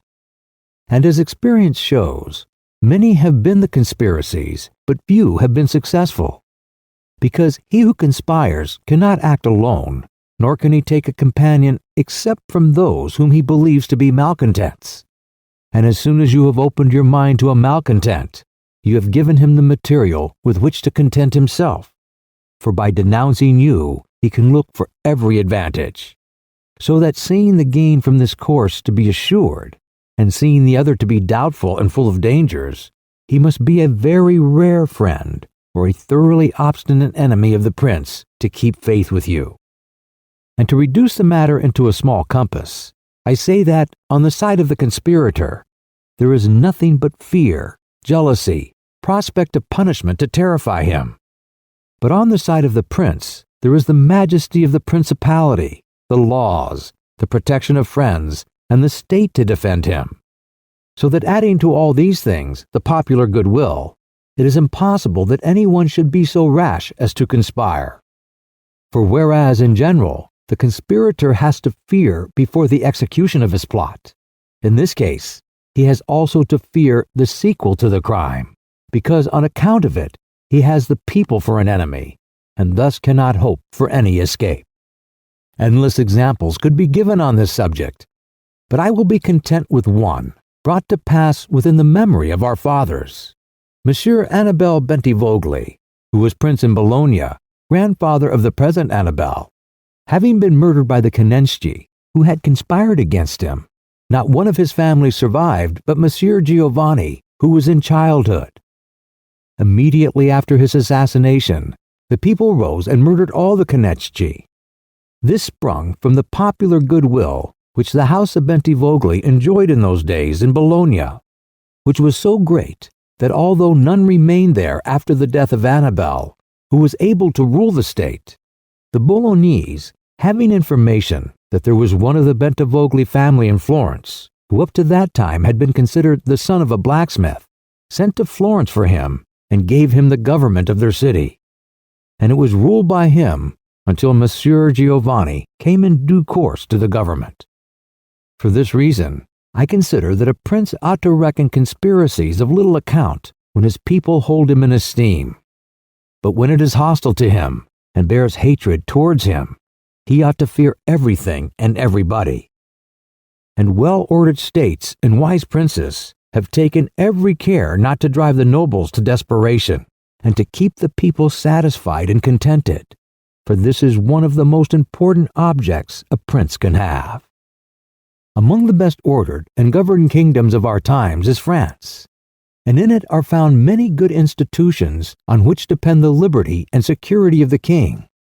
Of these, the first is the Parliament and its authority, because he who founded the kingdom, knowing the ambition of the nobility and their boldness, considered that a bit to their mouths would be necessary to hold them in.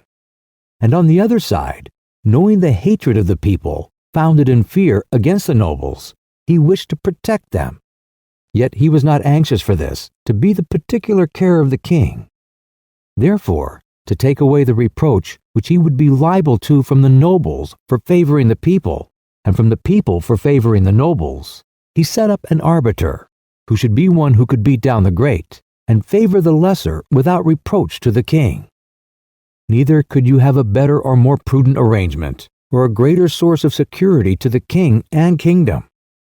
From this one can draw another important conclusion, that princes ought to leave affairs of reproach to the management of others, and keep those of grace in their own hands. And further, I consider that a prince ought to cherish the nobles, but not so as to make himself hated by the people. It may appear, perhaps, to some who have examined the lives and deaths of the Roman emperors, that many of them would be an example contrary to my opinion, seeing that some of them lived nobly and showed great qualities of soul. Nevertheless, they have lost their empire or have been killed by subjects who have conspired against them. Wishing, therefore, to answer these objections, I will recall the characters of some of the emperors, and will show that the causes of their ruin were not different to those alleged by me. At the same time, I will only submit for consideration those things that are noteworthy to him who studies the affairs of those times. It seems to me sufficient to take all those emperors who succeeded to the empire, from Marcus the philosopher down to Maximinus. They were Marcus and his son Commodus, Pertinax, Julian, Severus and his son Antonius Caracalla, Marcarinus, Heliogabalus, Alexander, and Maximinus. There is first to note that whereas in other principalities, the ambition of the nobles and the insolence of the people only have to be contended with, the Roman emperors had a third difficulty in having to put up with the cruelty and avarice of their soldiers, a matter so beset with difficulties that it was the ruin of many. For it was a hard thing to give satisfaction both to soldiers and people, because the people loved peace, and for this reason they loved the unaspiring prince, while the soldiers loved the warlike prince who was bold, cruel, and rapacious, which qualities they were quite willing he should exercise upon the people, so that they could get double pay and give vent to their own greed and cruelty. Hence it arose that those emperors were always overthrown who, either by birth or training, had no great authority, and most of them, especially those who came new to the principality, recognizing the difficulty of these two opposing humors, were inclined to give satisfaction to the soldiers, caring little about injuring the people, which course was necessary because, as princes cannot help being hated by someone, they ought in the first place to avoid being hated by everyone. And when they cannot compass this, they ought to endeavor with the utmost diligence to avoid the hatred of the most powerful. Therefore, those emperors who through inexperience had need of special favor adhered more readily to the soldiers than to the people, a course which turned out advantageous to them or not, accordingly as the prince knew how to maintain authority over them. From these causes, it arose that Marcus, Pertinax, and Alexander, being all men of modest life, lovers of justice, enemies to cruelty, humane and benignant, came to a sad end, except Marcus. He alone lived and died honored, because he had succeeded to the throne by hereditary title, and owed nothing either to the soldiers or the people. And afterwards, being possessed of many virtues which made him respected, he always kept both orders in their places whilst he lived, and was neither hated nor despised. But Pertinax was created emperor against the wishes of the soldiers, who being accustomed to live licentiously under Commodus, could not endure the honest life to which Pertinax wished to reduce them. Thus having given cause for hatred, to which hatred there was added contempt for his old age, he was overthrown at the very beginning of his administration. And here it should be noted that hatred is acquired as much by good works as by bad ones. Therefore, as I said before, a prince wishing to keep his state is very often forced to do evil. For when that body is corrupt, whom you think you have need of to maintain yourself, it may be either the people or the soldiers or the nobles, you have to submit to its humors and to gratify them, and then good works will do you harm. But let us come to Alexander, who was a man of such great goodness that among the other praises which are accorded him is this, that in the 14 years he held the empire, no one was ever put to death by him unjudged. Nevertheless, being considered effeminate and a man who allowed himself to be governed by his mother, he became despised. The army conspired against him and murdered him. Turning now to the opposite characters of Commodus, Severus, Antonius Caracalla, and Maximus, you will find them all cruel and rapacious men, who to satisfy their soldiers did not hesitate to commit every kind of iniquity against the people. And all, except Severus, came to a bad end.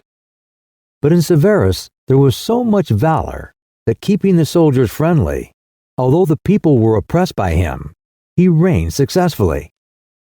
For his valor made him so much admired in the sight of the soldiers and people, that the latter were kept in a way astonished and awed, and the former respectful and satisfied.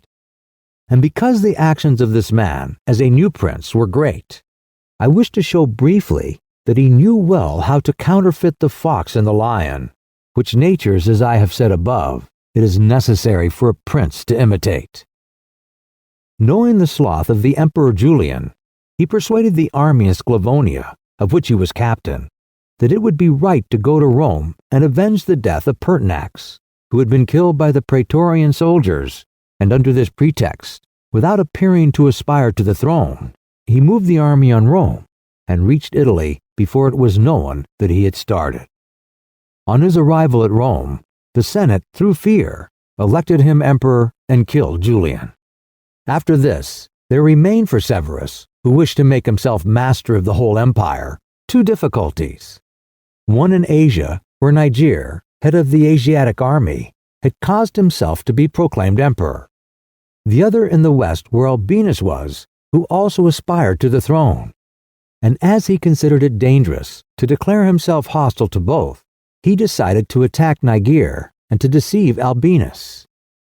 To the latter he wrote that being elected emperor by the Senate, he was willing to share that dignity with him and sent him the title of Caesar, and moreover, that the Senate had made Albinus his colleague, which things were accepted by Albinus as true.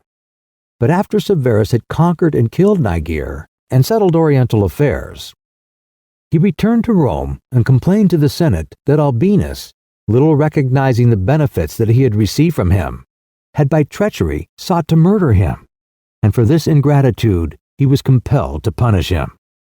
Afterwards, he sought him out in France, and took from him his government and life. He who will therefore carefully examine the actions of this man will find him a most valiant lion and a most cunning fox. He will find him feared and respected by everyone, and not hated by the army. And it need not be wondered at that he, a new man, was able to hold the empire so well, because his supreme renown always protected him from the hatred which the people might have conceived against him for his violence. But his son Antonius was a most eminent man, and had very excellent qualities, which made him admirable in the sight of the people and acceptable to the soldiers. For he was a warlike man, most enduring of fatigue, a despiser of all delicate food and other luxuries, which caused him to be beloved by the armies. Nevertheless, his ferocity and cruelties were so great and so unheard of that after endless single murders, he killed a large number of the people of Rome and all those of Alexandria. He became hated by the whole world, and also feared by those he had around him, to such an extent that he was murdered in the midst of his army by a centurion. And here it must be noted that such like deaths, which are deliberately inflicted with a resolved and desperate courage, cannot be avoided by princes, because anyone who does not fear to die can inflict them. But a prince may fear them the less because they are very rare. He has only to be careful not to do any grave injury to those whom he employs or has around him in the service of the state. Antonius had not taken this care, but had contumeliously killed a brother of that centurion, whom also he daily threatened, yet retained in his bodyguard, which, as it turned out, was a rash thing to do, and proved the emperor's ruin. But let us come to Commodus, to whom it should have been very easy to hold the empire. For being the son of Marcus, he had inherited it, and he had only to follow in the footsteps of his father to please his people and soldiers. But being by nature cruel and brutal, he gave himself up to amusing the soldiers and corrupting them, so that he might indulge his rapacity upon the people. On the other hand, not maintaining his dignity, often descending to the theater to compete with gladiators, and doing other vile things little worthy of the imperial majesty, he fell in contempt with the soldiers, and being hated by one party and despised by the other, he was conspired against and was killed. It remains to discuss the character of Maximinus. He was a very warlike man, and the armies, being disgusted with the effeminacy of Alexander, of whom I have already spoken, killed him and elected Maximinus to the throne. This he did not possess for long, for two things made him hated and despised.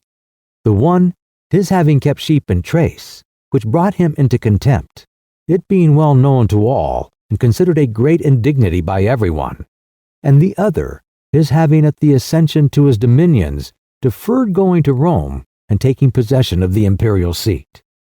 He had also gained a reputation for the utmost veracity by having, through his prefects in Rome and elsewhere in the empire, practiced many cruelties, so that the whole world was moved to anger at the meanness of his birth and to fear at his barbarity. First Africa rebelled, then the Senate with all the people of Rome, and all Italy conspired against him, to which may be added his own army.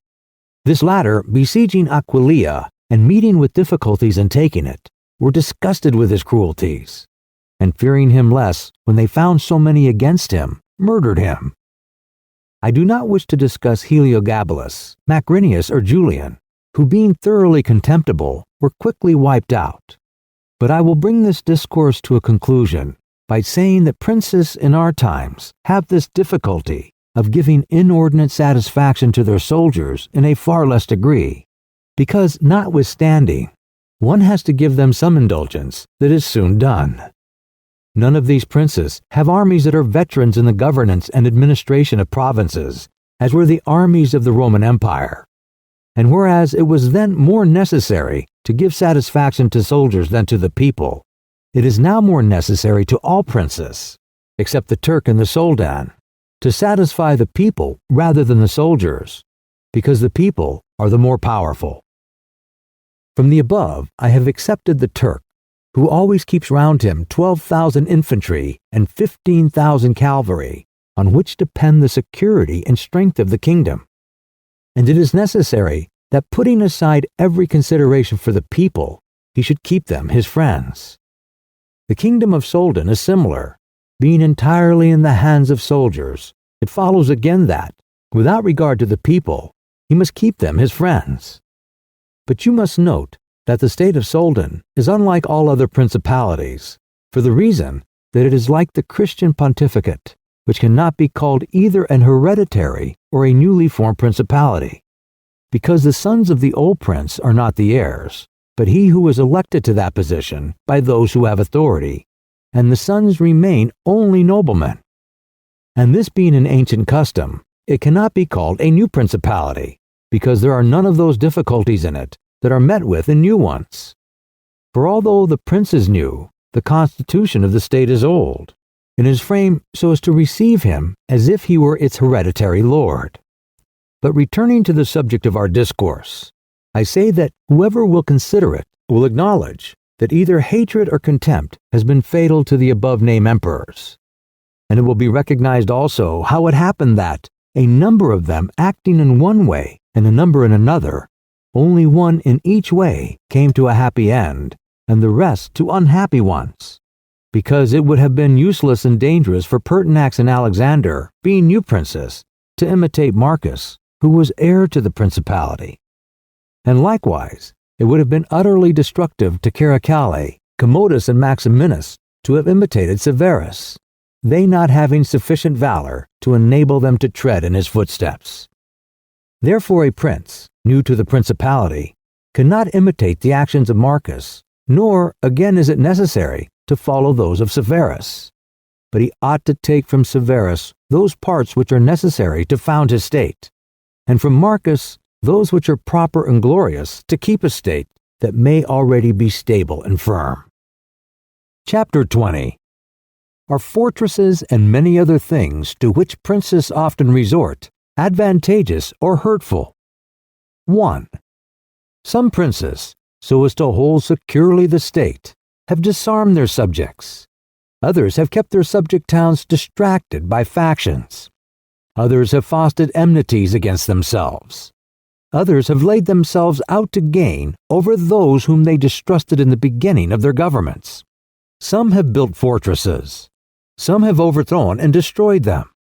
And although one cannot give a final judgment on all of these things unless one possesses the particulars of those states in which a decision has to be made, nevertheless I will speak as comprehensively as the matter of itself will admit. 2. There never was a prince who has disarmed his subjects. Rather, when he has found them disarmed, he has always armed them, because by arming them, those arms become yours, those men who were distrustful become faithful, and those who were faithful are kept so, and your subjects become your adherents. And whereas all subjects cannot be armed, yet when those whom you do arm are benefited, the others can be handled more freely.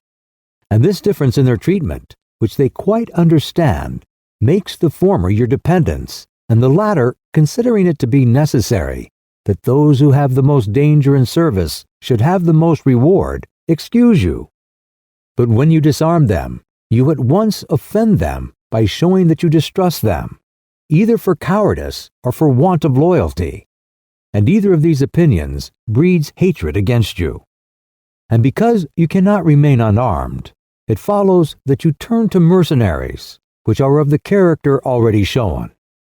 Even if they should be good, they would not be sufficient to defend you against powerful enemies and distrusted subjects. Therefore, as I have said, a new prince in a new principality has always distributed arms. Histories are full of examples. But when a prince acquires a new state, which he adds as a province to his old one, then it is necessary to disarm the men of that state, except those who have been his adherents in acquiring it. And these again, with time and opportunity, should be rendered soft and effeminate, and matters should be managed in such a way that all the armed men in the state shall be your soldiers who in your old state were living near you. 3. Our forefathers, and those who were reckoned wise were accustomed to say that it was necessary to hold Pistoia by factions and Pisa by fortresses. And with this idea, they fostered quarrels in some of their tributary towns so as to keep possession of them the more easily. This may have been well enough in those times when Italy was in a way balanced, but I do not believe that it can be accepted as a precept for today, because I do not believe that factions can ever be of use. Rather, it is certain that when the enemy comes upon you in divided cities, you are quickly lost, because the weakest party will always assist the outside forces, and the other will not be able to resist. The Venetians moved, as I believe, by the above reasons, fostered by the Guelph and Ghibelline factions in their tributary cities. And although they never allowed them to come to bloodshed, yet they nursed these disputes amongst them, so that the citizens, distracted by their differences, should not unite against them, which, as we saw, did not afterwards turn out as expected, because after the rout at Bela, one party at once took courage and seized the state.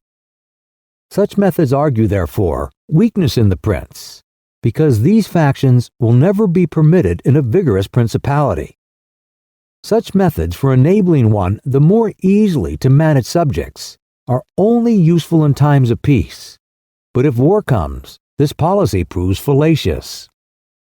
4.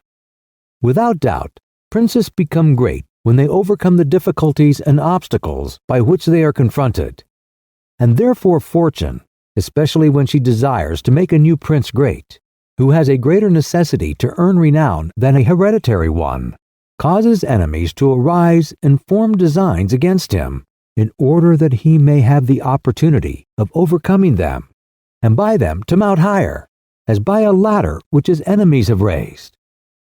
For this reason, many consider that a wise prince, when he has the opportunity, ought with craft to foster some animosity against himself, so that, having crushed it, his renown may rise higher.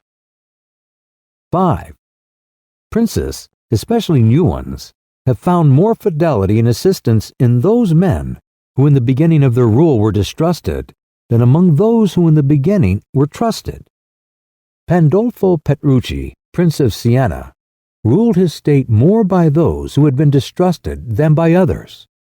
But on this question, one cannot speak generally, for it varies so much with the individual.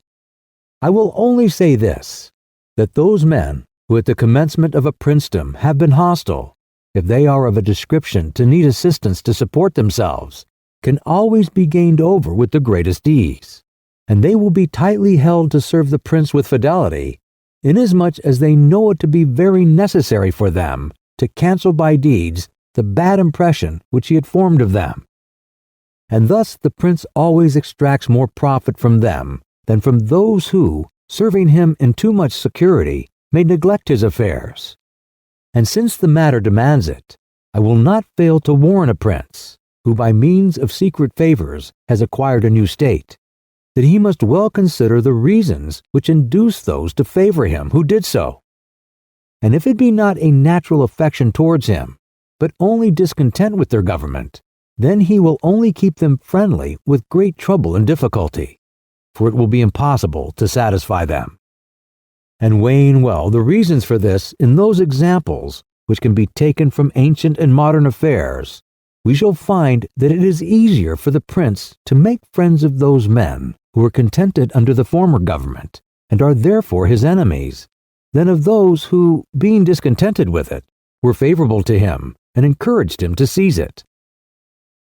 6. It has been a custom with princes, in order to hold their states more securely, to build fortresses that may serve as a bridle and bit to those who might design to work against them, and as a place of refuge from a first attack. I praise this system because it has been made use of formerly. Notwithstanding that, Monsieur Niccolo Vitali, in our times, has been seen to demolish 2 fortresses in Città di Castello so that he might keep that state. Guido Ubaldo, Duke of Urbino, on returning to his dominion, whence he had been driven by Caesar Borgia, razed to the foundations all the fortresses in that province, and considered that without them it would be more difficult to lose it. The Bentivogli, returning to Bologna, came to a similar decision. Fortresses, therefore, are useful or not according to the circumstances. If they do you good in one way, they injure you in another. And this question can be reasoned thus. The prince who has more to fear from the people than from foreigners ought to build fortresses, but he who has more to fear from foreigners than from the people ought to leave them alone. The castle of Milan, built by Francesco Forza, has made and will make more trouble for the house of Sforza than any other disorder in the state.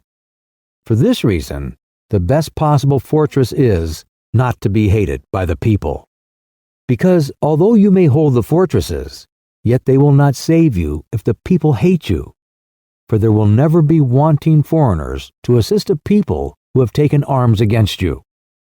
It has not been seen in our times that such fortresses have been of use to any prince, unless to the Countess of Forli, when the Count Girolamo, her consort, was killed.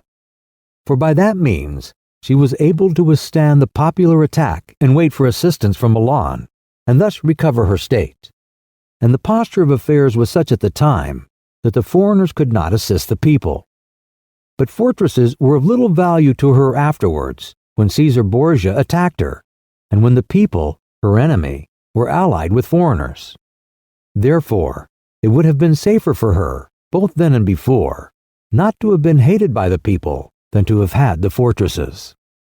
All these things considered then, I shall praise him who builds fortresses as well as him who does not, and I shall blame whoever, trusting in them, cares little about being hated by the people. Chapter 21. How a prince should conduct himself so as not to gain renown. Nothing makes a prince so much esteemed as great enterprises and setting a fine example. We have in our time Ferdinand of Aragon, the present King of Spain. He can almost be called a new prince because he has risen by fame and glory from being an insignificant king to be the foremost king in Christendom. And if you will consider his deeds, you will find them all great and some of them extraordinary. In the beginning of his reign, he attacked Granada, and this enterprise was the foundation of his dominions. He did this quietly at first, and without any fear of hindrance, for he held the minds of the barons of Castile occupied in thinking of the war and not anticipating any innovations. Thus they did not perceive that by these means he was acquiring power and authority over them. He was able with the money of the church and of the people to sustain his armies, and by that long war to lay the foundation for the military skill which has since distinguished him. Further, always using religion as a plea, so as to undertake greater schemes, he devoted himself with pious cruelty to driving out and clearing his kingdom of the Moors. Nor could there be a more admirable example, nor one more rare. Under this same cloak, he assailed Africa. He came down on Italy. He has finally attacked France. And thus his achievements and designs have always been great, and have kept the minds of his people in suspense and admiration, and occupied with the issue of them. And his actions have arisen in such a way, one out of the other, that men have never been given time to work steadily against him. Again, it much assists a prince to set unusual examples in internal affairs, similar to those which are related of Monsieur Bernabo de Milano, who, when he had the opportunity, by any one in civil life doing some extraordinary thing, either good or bad, would take some method of rewarding or punishing him, which would be much spoken about. And a prince ought, above all things, always endeavor in every action to gain for himself the reputation of being a great and remarkable man. A prince is also respected when he is either a true friend or a downright enemy. That is to say, when, without any reservation, he declares himself in favor of one party against the other, which course will always be more advantageous than standing neutral. Because if two of your powerful neighbors come to blows, they are of such a character that if one of them conquers, you have either to fear him or not. In either case, it will always be more advantageous for you to declare yourself and to make war strenuously, because in the first case, if you do not declare yourself, you will invariably fall a prey to the conqueror, to the pleasure and satisfaction of him who has been conquered, and you will have no reasons to offer, nor anything to protect or to shelter you. Because he who conquers does not want doubtful friends who will not aid him in the time of trial, and he who loses will not harbor you because you did not willingly, sword in hand, court his fate. Antiochus went into Greece, being sent for by the Aetolians to drive out the Romans. He sent envoys to the Achaeans, who were friends of the Romans, exhorting them to remain neutral. And on the other hand, the Romans urged them to take up arms. The question came to be discussed in the Council of the Achaeans, where the legate of Antiochus urged them to stand neutral. To this the Roman legate answered, "As for that which has been said, that it is better and more advantageous for your state not to interfere in our war, nothing can be more erroneous, because by not interfering, you will be left without favor or consideration, the guerdon of the conqueror. Thus it will always happen that he who is not your friend will demand your neutrality, whilst he who is your friend will entreat you to declare yourself with arms. And irresolute princes, to avoid present dangers, generally follow the neutral path and are generally ruined. But when a prince declares himself gallantly in favor of one side, if the party with whom he allies himself conquers, although the victor may be powerful and may have him at his mercy, yet he is indebted to him, and there is established a bond of amity, and men are never so shameless as to become a monument of ingratitude by oppressing you. Victories, after all, are never so complete that the victor must not show some regard, especially to justice. But if he with whom you ally yourself loses, you may be sheltered by him, and whilst he is able, he may aid you, and you become companions on a fortune that may rise again. In the second case, when those who fight are of such a character that you have no anxiety as to who may conquer, so much the more it is greater prudence to be allied, because you assist at the destruction of one by the aid of another, who, if he had been wise, would have saved him. And conquering, as it is impossible that he should not do with your assistance, he remains at your discretion. And here it is to be noted that a prince ought to take care never to make an alliance with one more powerful than himself for the purpose of attacking others, unless necessity compels him, as is said above. Because if he conquers, you are at his discretion, and princes ought to avoid as much as possible being at the discretion of anyone. The Venetians joined with France against the Duke of Milan, and this alliance, which caused their ruin, could have been avoided. But when it cannot be avoided, as happened to the Florentines when the Pope in Spain sent armies to attack Lombardy, then in such a case, for the above reasons, the prince ought to favor one of the parties. Never let any government imagine that it can choose perfectly safe courses. Rather, let it expect to have to take very doubtful ones, because it is found in ordinary affairs that one never seeks to avoid one trouble without running into another. But prudence consists in knowing how to distinguish the character of troubles, and for choice to take the lesser evil. A prince ought also to show himself a patron of ability, and to honor the proficient in every art.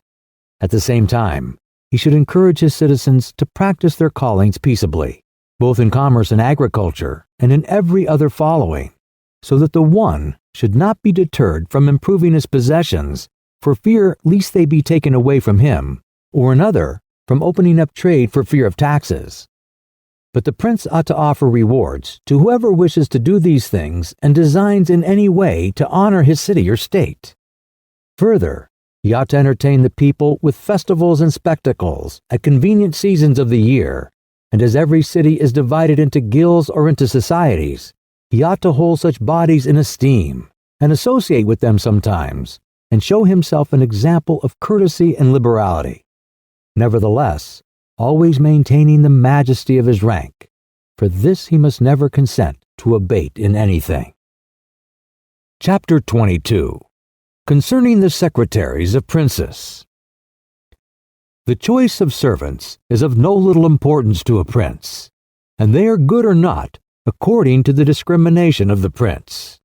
And the first opinion which one forms of a prince and of his understanding is by observing the men he has around him.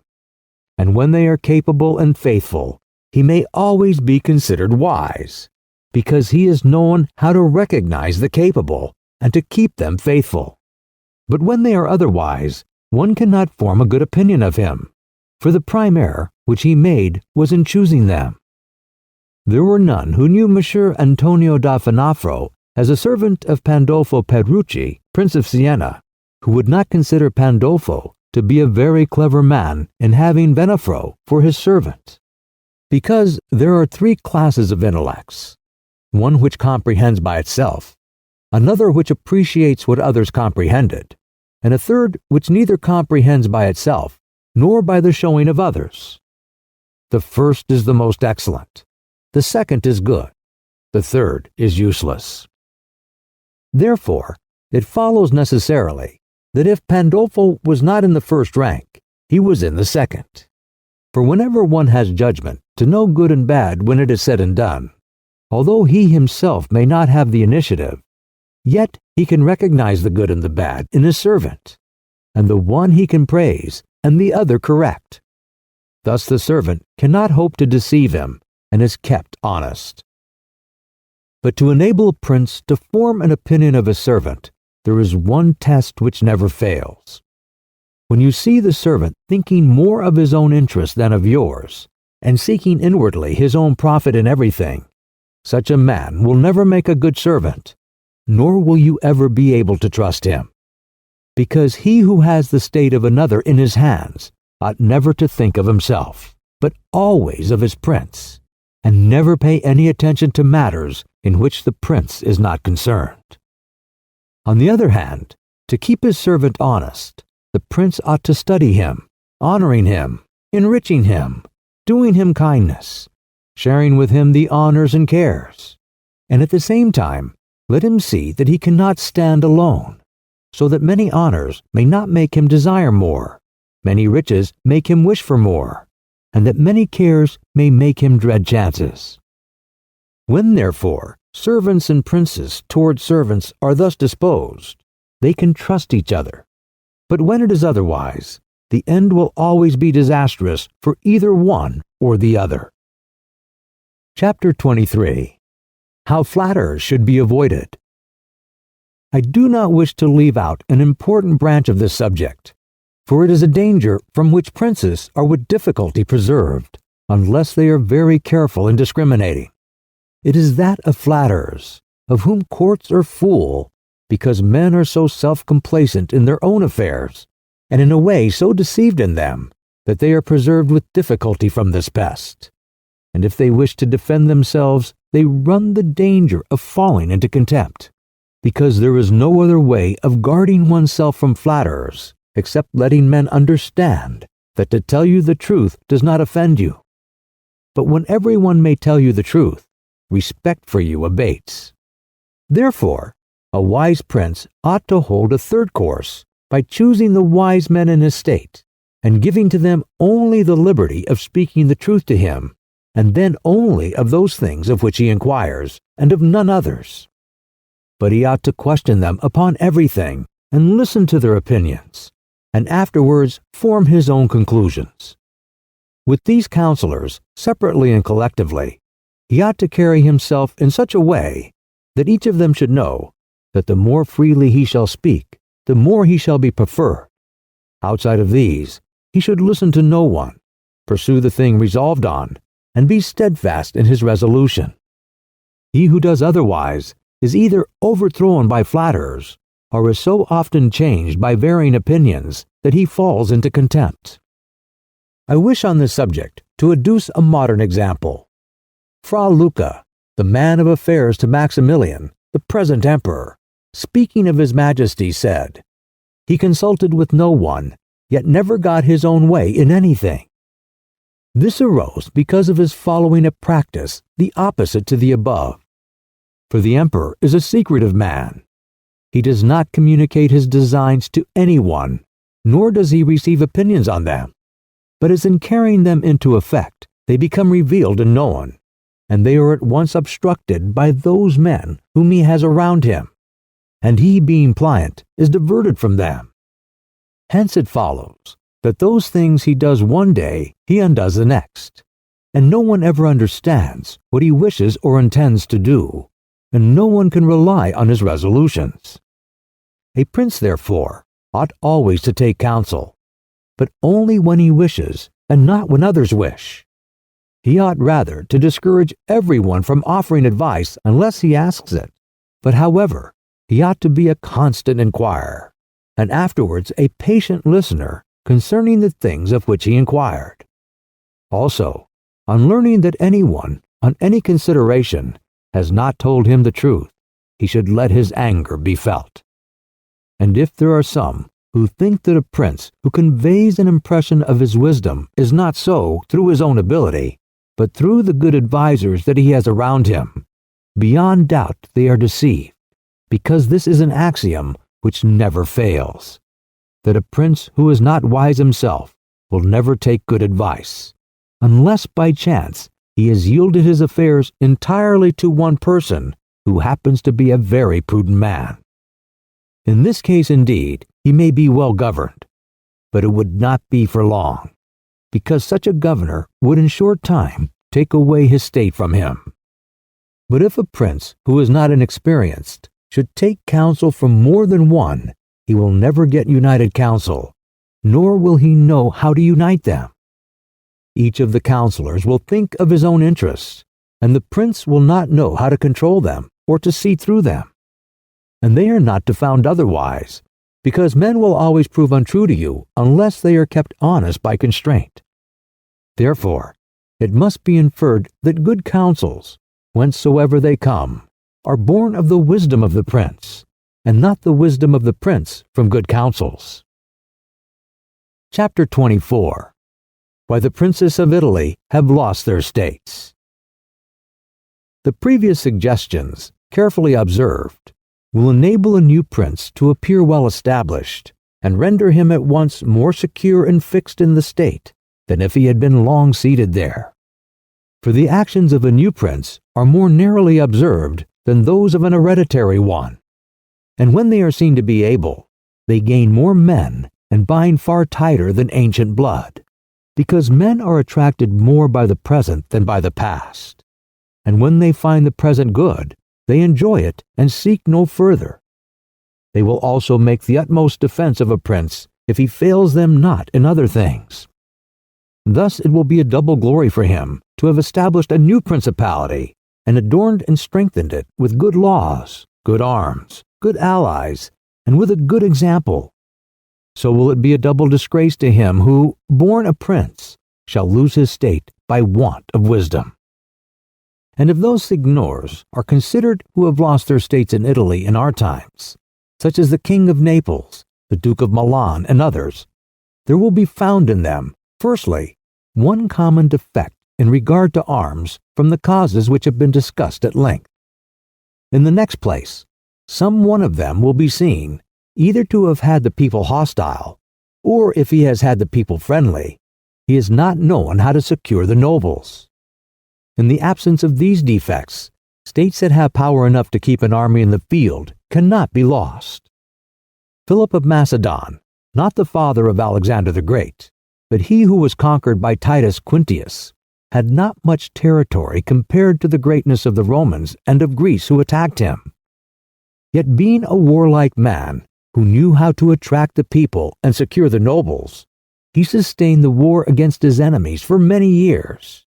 And if in the end he lost the dominion of some cities, nevertheless he retained the kingdom.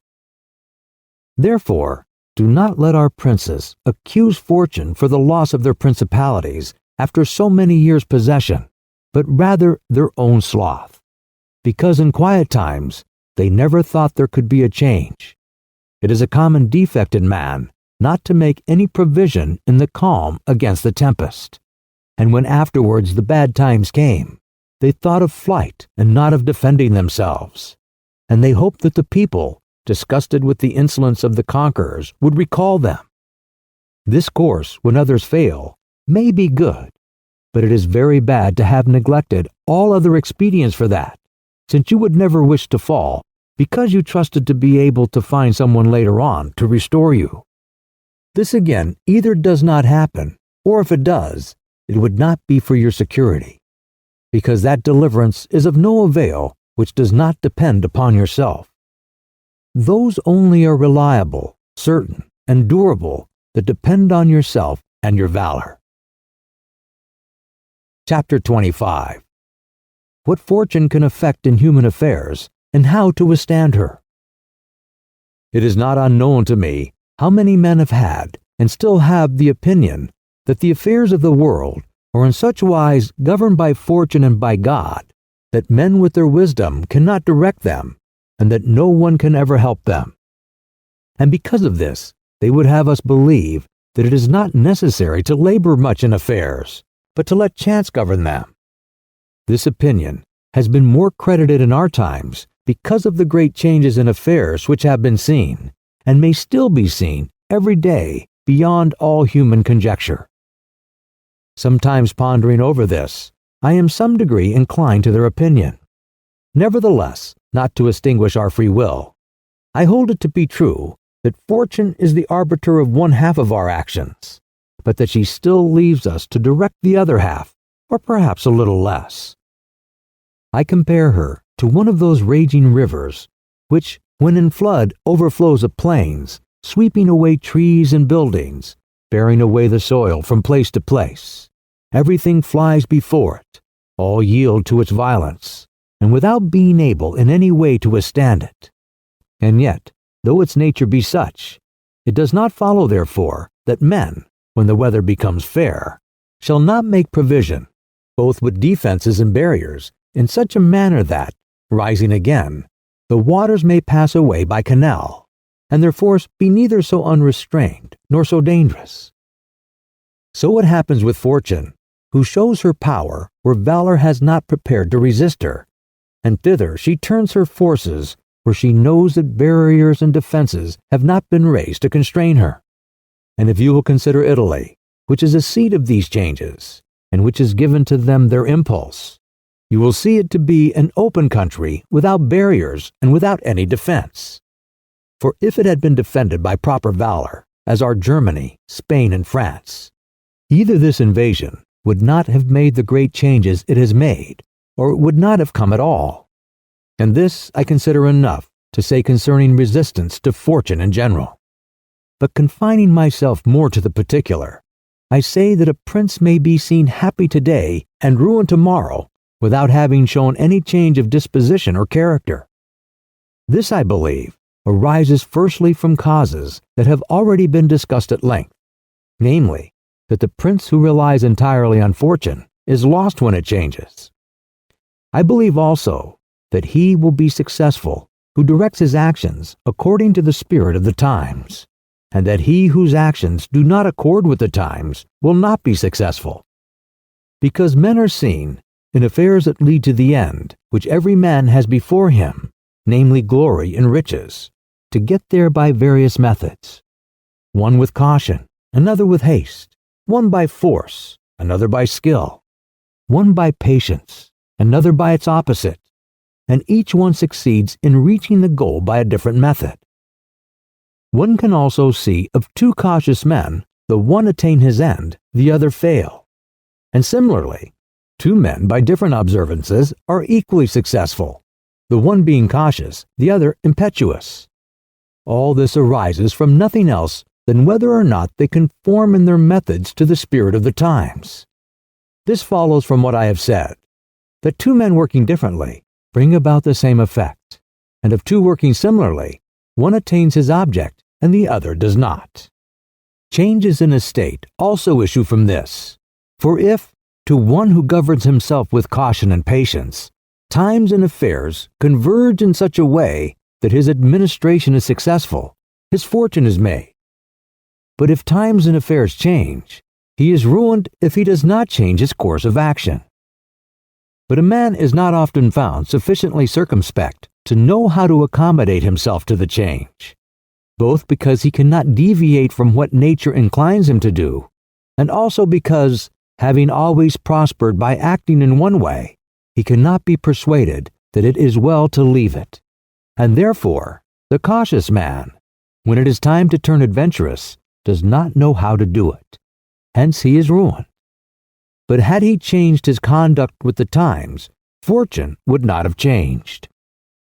Pope Julius II went to work impetuously in all his affairs, and found the times and circumstances conform so well to that line of action that he always met with success. Consider his first enterprise against Bologna, Monsieur Giovanni Bentivogli being still alive. The Venetians were not agreeable to it, nor was the King of Spain, and he had the enterprise still under discussion with the King of France. Nevertheless, he personally entered upon the expedition with his accustomed boldness and energy, a move which made Spain and the Venetians stand irresolute and passive, the latter from fear, the former from desire to recover the kingdom of Naples. On the one hand, he drew after him the King of France, because that king, having observed the movement, and desiring to make the Pope his friend so as to humble the Venetians, found it impossible to refuse him. Therefore Julius, with his impetuous action, accomplished what no other pontiff with simple human wisdom could have done. For if he had waited in Rome until he could get away with his plans arranged and everything fixed, as any other pontiff would have done, he would never have succeeded, because the King of France would have made 1,000 excuses, and the others would have raised 1,000 fears. I will leave his actions alone, as they were all alike, and they all succeeded, for the shortness of his life did not let him experience the contrary. But if circumstances had arisen which required him to go cautiously, his ruin would have followed, because he would never have deviated from those ways to which nature inclined him. I conclude, therefore, that fortune being changeful and mankind steadfast in their ways, so long as the two are in agreement, men are successful, but unsuccessful when they fall out. For my part, I consider it that it is better to be adventurous than cautious, because fortune is a woman, and if you wish to keep her under, it is necessary to beat and ill-use her, and it is seen that she allows herself to be mastered by the adventurous rather than by those who go to work more coldly. She is therefore always womanlike, a lover of young men, because they are less cautious, more violent, and with more audacity command her. Chapter 26. An exhortation to liberate Italy from the barbarians. Having carefully considered the subject of the above discourses, and wondering within myself whether the present times were propitious to a new prince, and whether there were elements that would give an opportunity to a wise and virtuous one to introduce a new order of things, which would do honor to him and good to the people of this country, it appears to me that so many things concur to favor a new prince, that I never knew a time more fit than the present. And if, as I said, it was necessary that the people of Israel should be captive so as to make manifest the ability of Moses, that the Persians should be oppressed by the Medes so as to discover the greatness of the soul of Cyrus, and that the Athenians should be dispersed to illustrate the capabilities of Theseus, then at the present time, in order to discover the virtue of an Italian spirit, it was necessary that Italy should be reduced to the extremity that she is now in, that she should be more enslaved than the Hebrews, more oppressed than the Persians, more scattered than the Athenians, without head, without order, beaten, despoiled, torn, overrun, and to have endured every kind of desolation.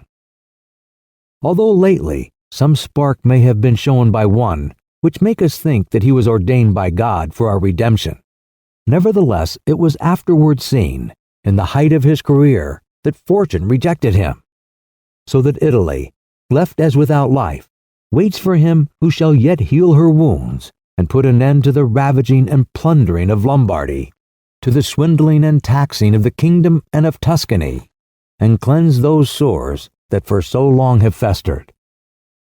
It is seen how she entreats God to send someone who shall deliver her from these wrongs and barbarous insolencies. It is seen also that she is ready and willing to follow a banner if only someone will raise it. Nor is there to be seen at present one in whom she can place more hope than in your illustrious house, with its valor and fortune, favored by God and by the Church, of which it is now the chief, and which could be made the head of this redemption. This will not be difficult if you will recall to yourself the actions and lives of the men I have named. And although they were great and wonderful men, yet they were men, and each one of them had no more opportunity than the present offers. For their enterprises were neither more just nor easier than this, nor was God more their friend than he is yours. With us there is a great justice, because that war is just which is necessary, and arms are hallowed when there is no other hope but in them. Here there is the greatest willingness, and where the willingness is great, the difficulties cannot be great if you will only follow those men to whom I have directed your attention. Further than this, how extraordinarily the ways of God have been manifested beyond example. The sea is divided, a cloud has led the way, the rock has poured forth water, it has rained manna. Everything has contributed to your greatness. You ought to do the rest. God is not willing to do everything, and thus take away our free will and that share of glory which belongs to us. And it is not to be wondered at if none of the above-named Italians have been able to accomplish all that is expected from your illustrious house.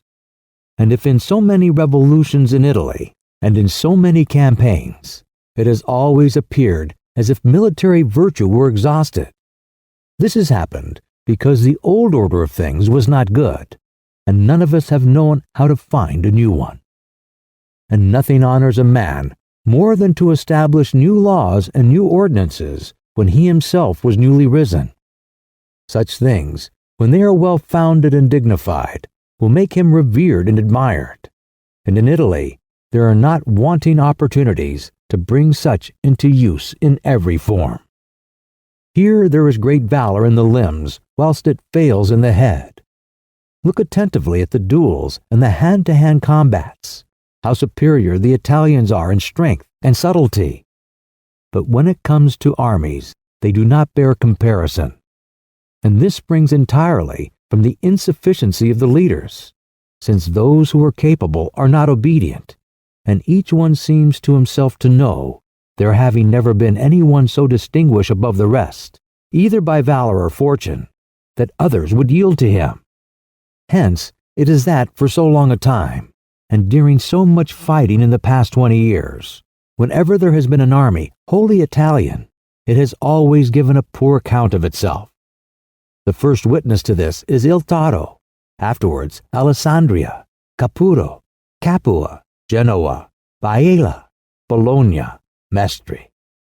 If, therefore, your illustrious house wishes to follow these remarkable men who have redeemed their country, it is necessary before all things, as a true foundation for every enterprise, to be provided with your own forces, because there can be no more faithful, truer, or better soldiers. And although singly they are good, altogether they will be much better when they find themselves commanded by their prince, honored by him, and maintained at his expense. Therefore, it is necessary to be prepared with such arms, so that you can be defended against foreigners by Italian valor. And although Swiss and Spanish infantry may be considered very formidable, nevertheless there is a defect in both, by reason of which a third order would not only be able to oppose them, but might be relied upon to overthrow them. For the Spaniards cannot resist cavalry, and the Switzers are afraid of infantry whenever they encounter them in close combat. Owing to this, as has been and may again be seen, the Spaniards are unable to resist French cavalry, and the Switzers are overthrown by Spanish infantry. And although a complete proof of this latter cannot be shown, nevertheless there was some evidence of it at the Battle of Ravenna, when the Spanish infantry were confronted by German battalions, who followed the same tactics as the Swiss. When the Spaniards, by agility of body and with the aid of their shields, got in under the pikes of the Germans, and stood out of danger able to attack, while the Germans stood helpless. And if the cavalry had not dashed up, all would have been over with them. It is possible, therefore, knowing the defects of both these infantries, to invent a new one, which will resist cavalry and not be afraid of infantry. This need not create a new order of arms, but a variation upon the old. And these are the kind of improvements which confer reputation and power upon a new prince. This opportunity, therefore, ought not to be allowed to pass for letting Italy at last see her liberator appear. Nor can one express the love with which he would be received in all those provinces which have suffered so much from these foreign scourings, with which thirst for revenge, with what stubborn faith, with what devotion, with what tears. What door would be closed to him? Who would refuse obedience to him? What envy would hinder him? What Italian would refuse him homage? To all of us, this barbarous dominion stinks.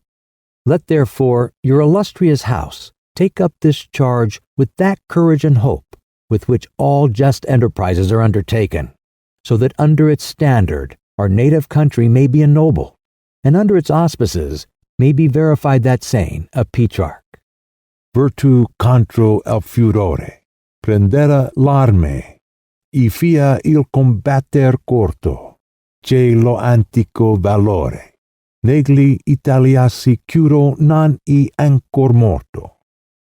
Virtue against fury shall advance the fight, and it in the combat soon shall put to flight. For the old Roman valor is not dead, nor in the Italian's breast extinguished. Edward de Cray, 1640.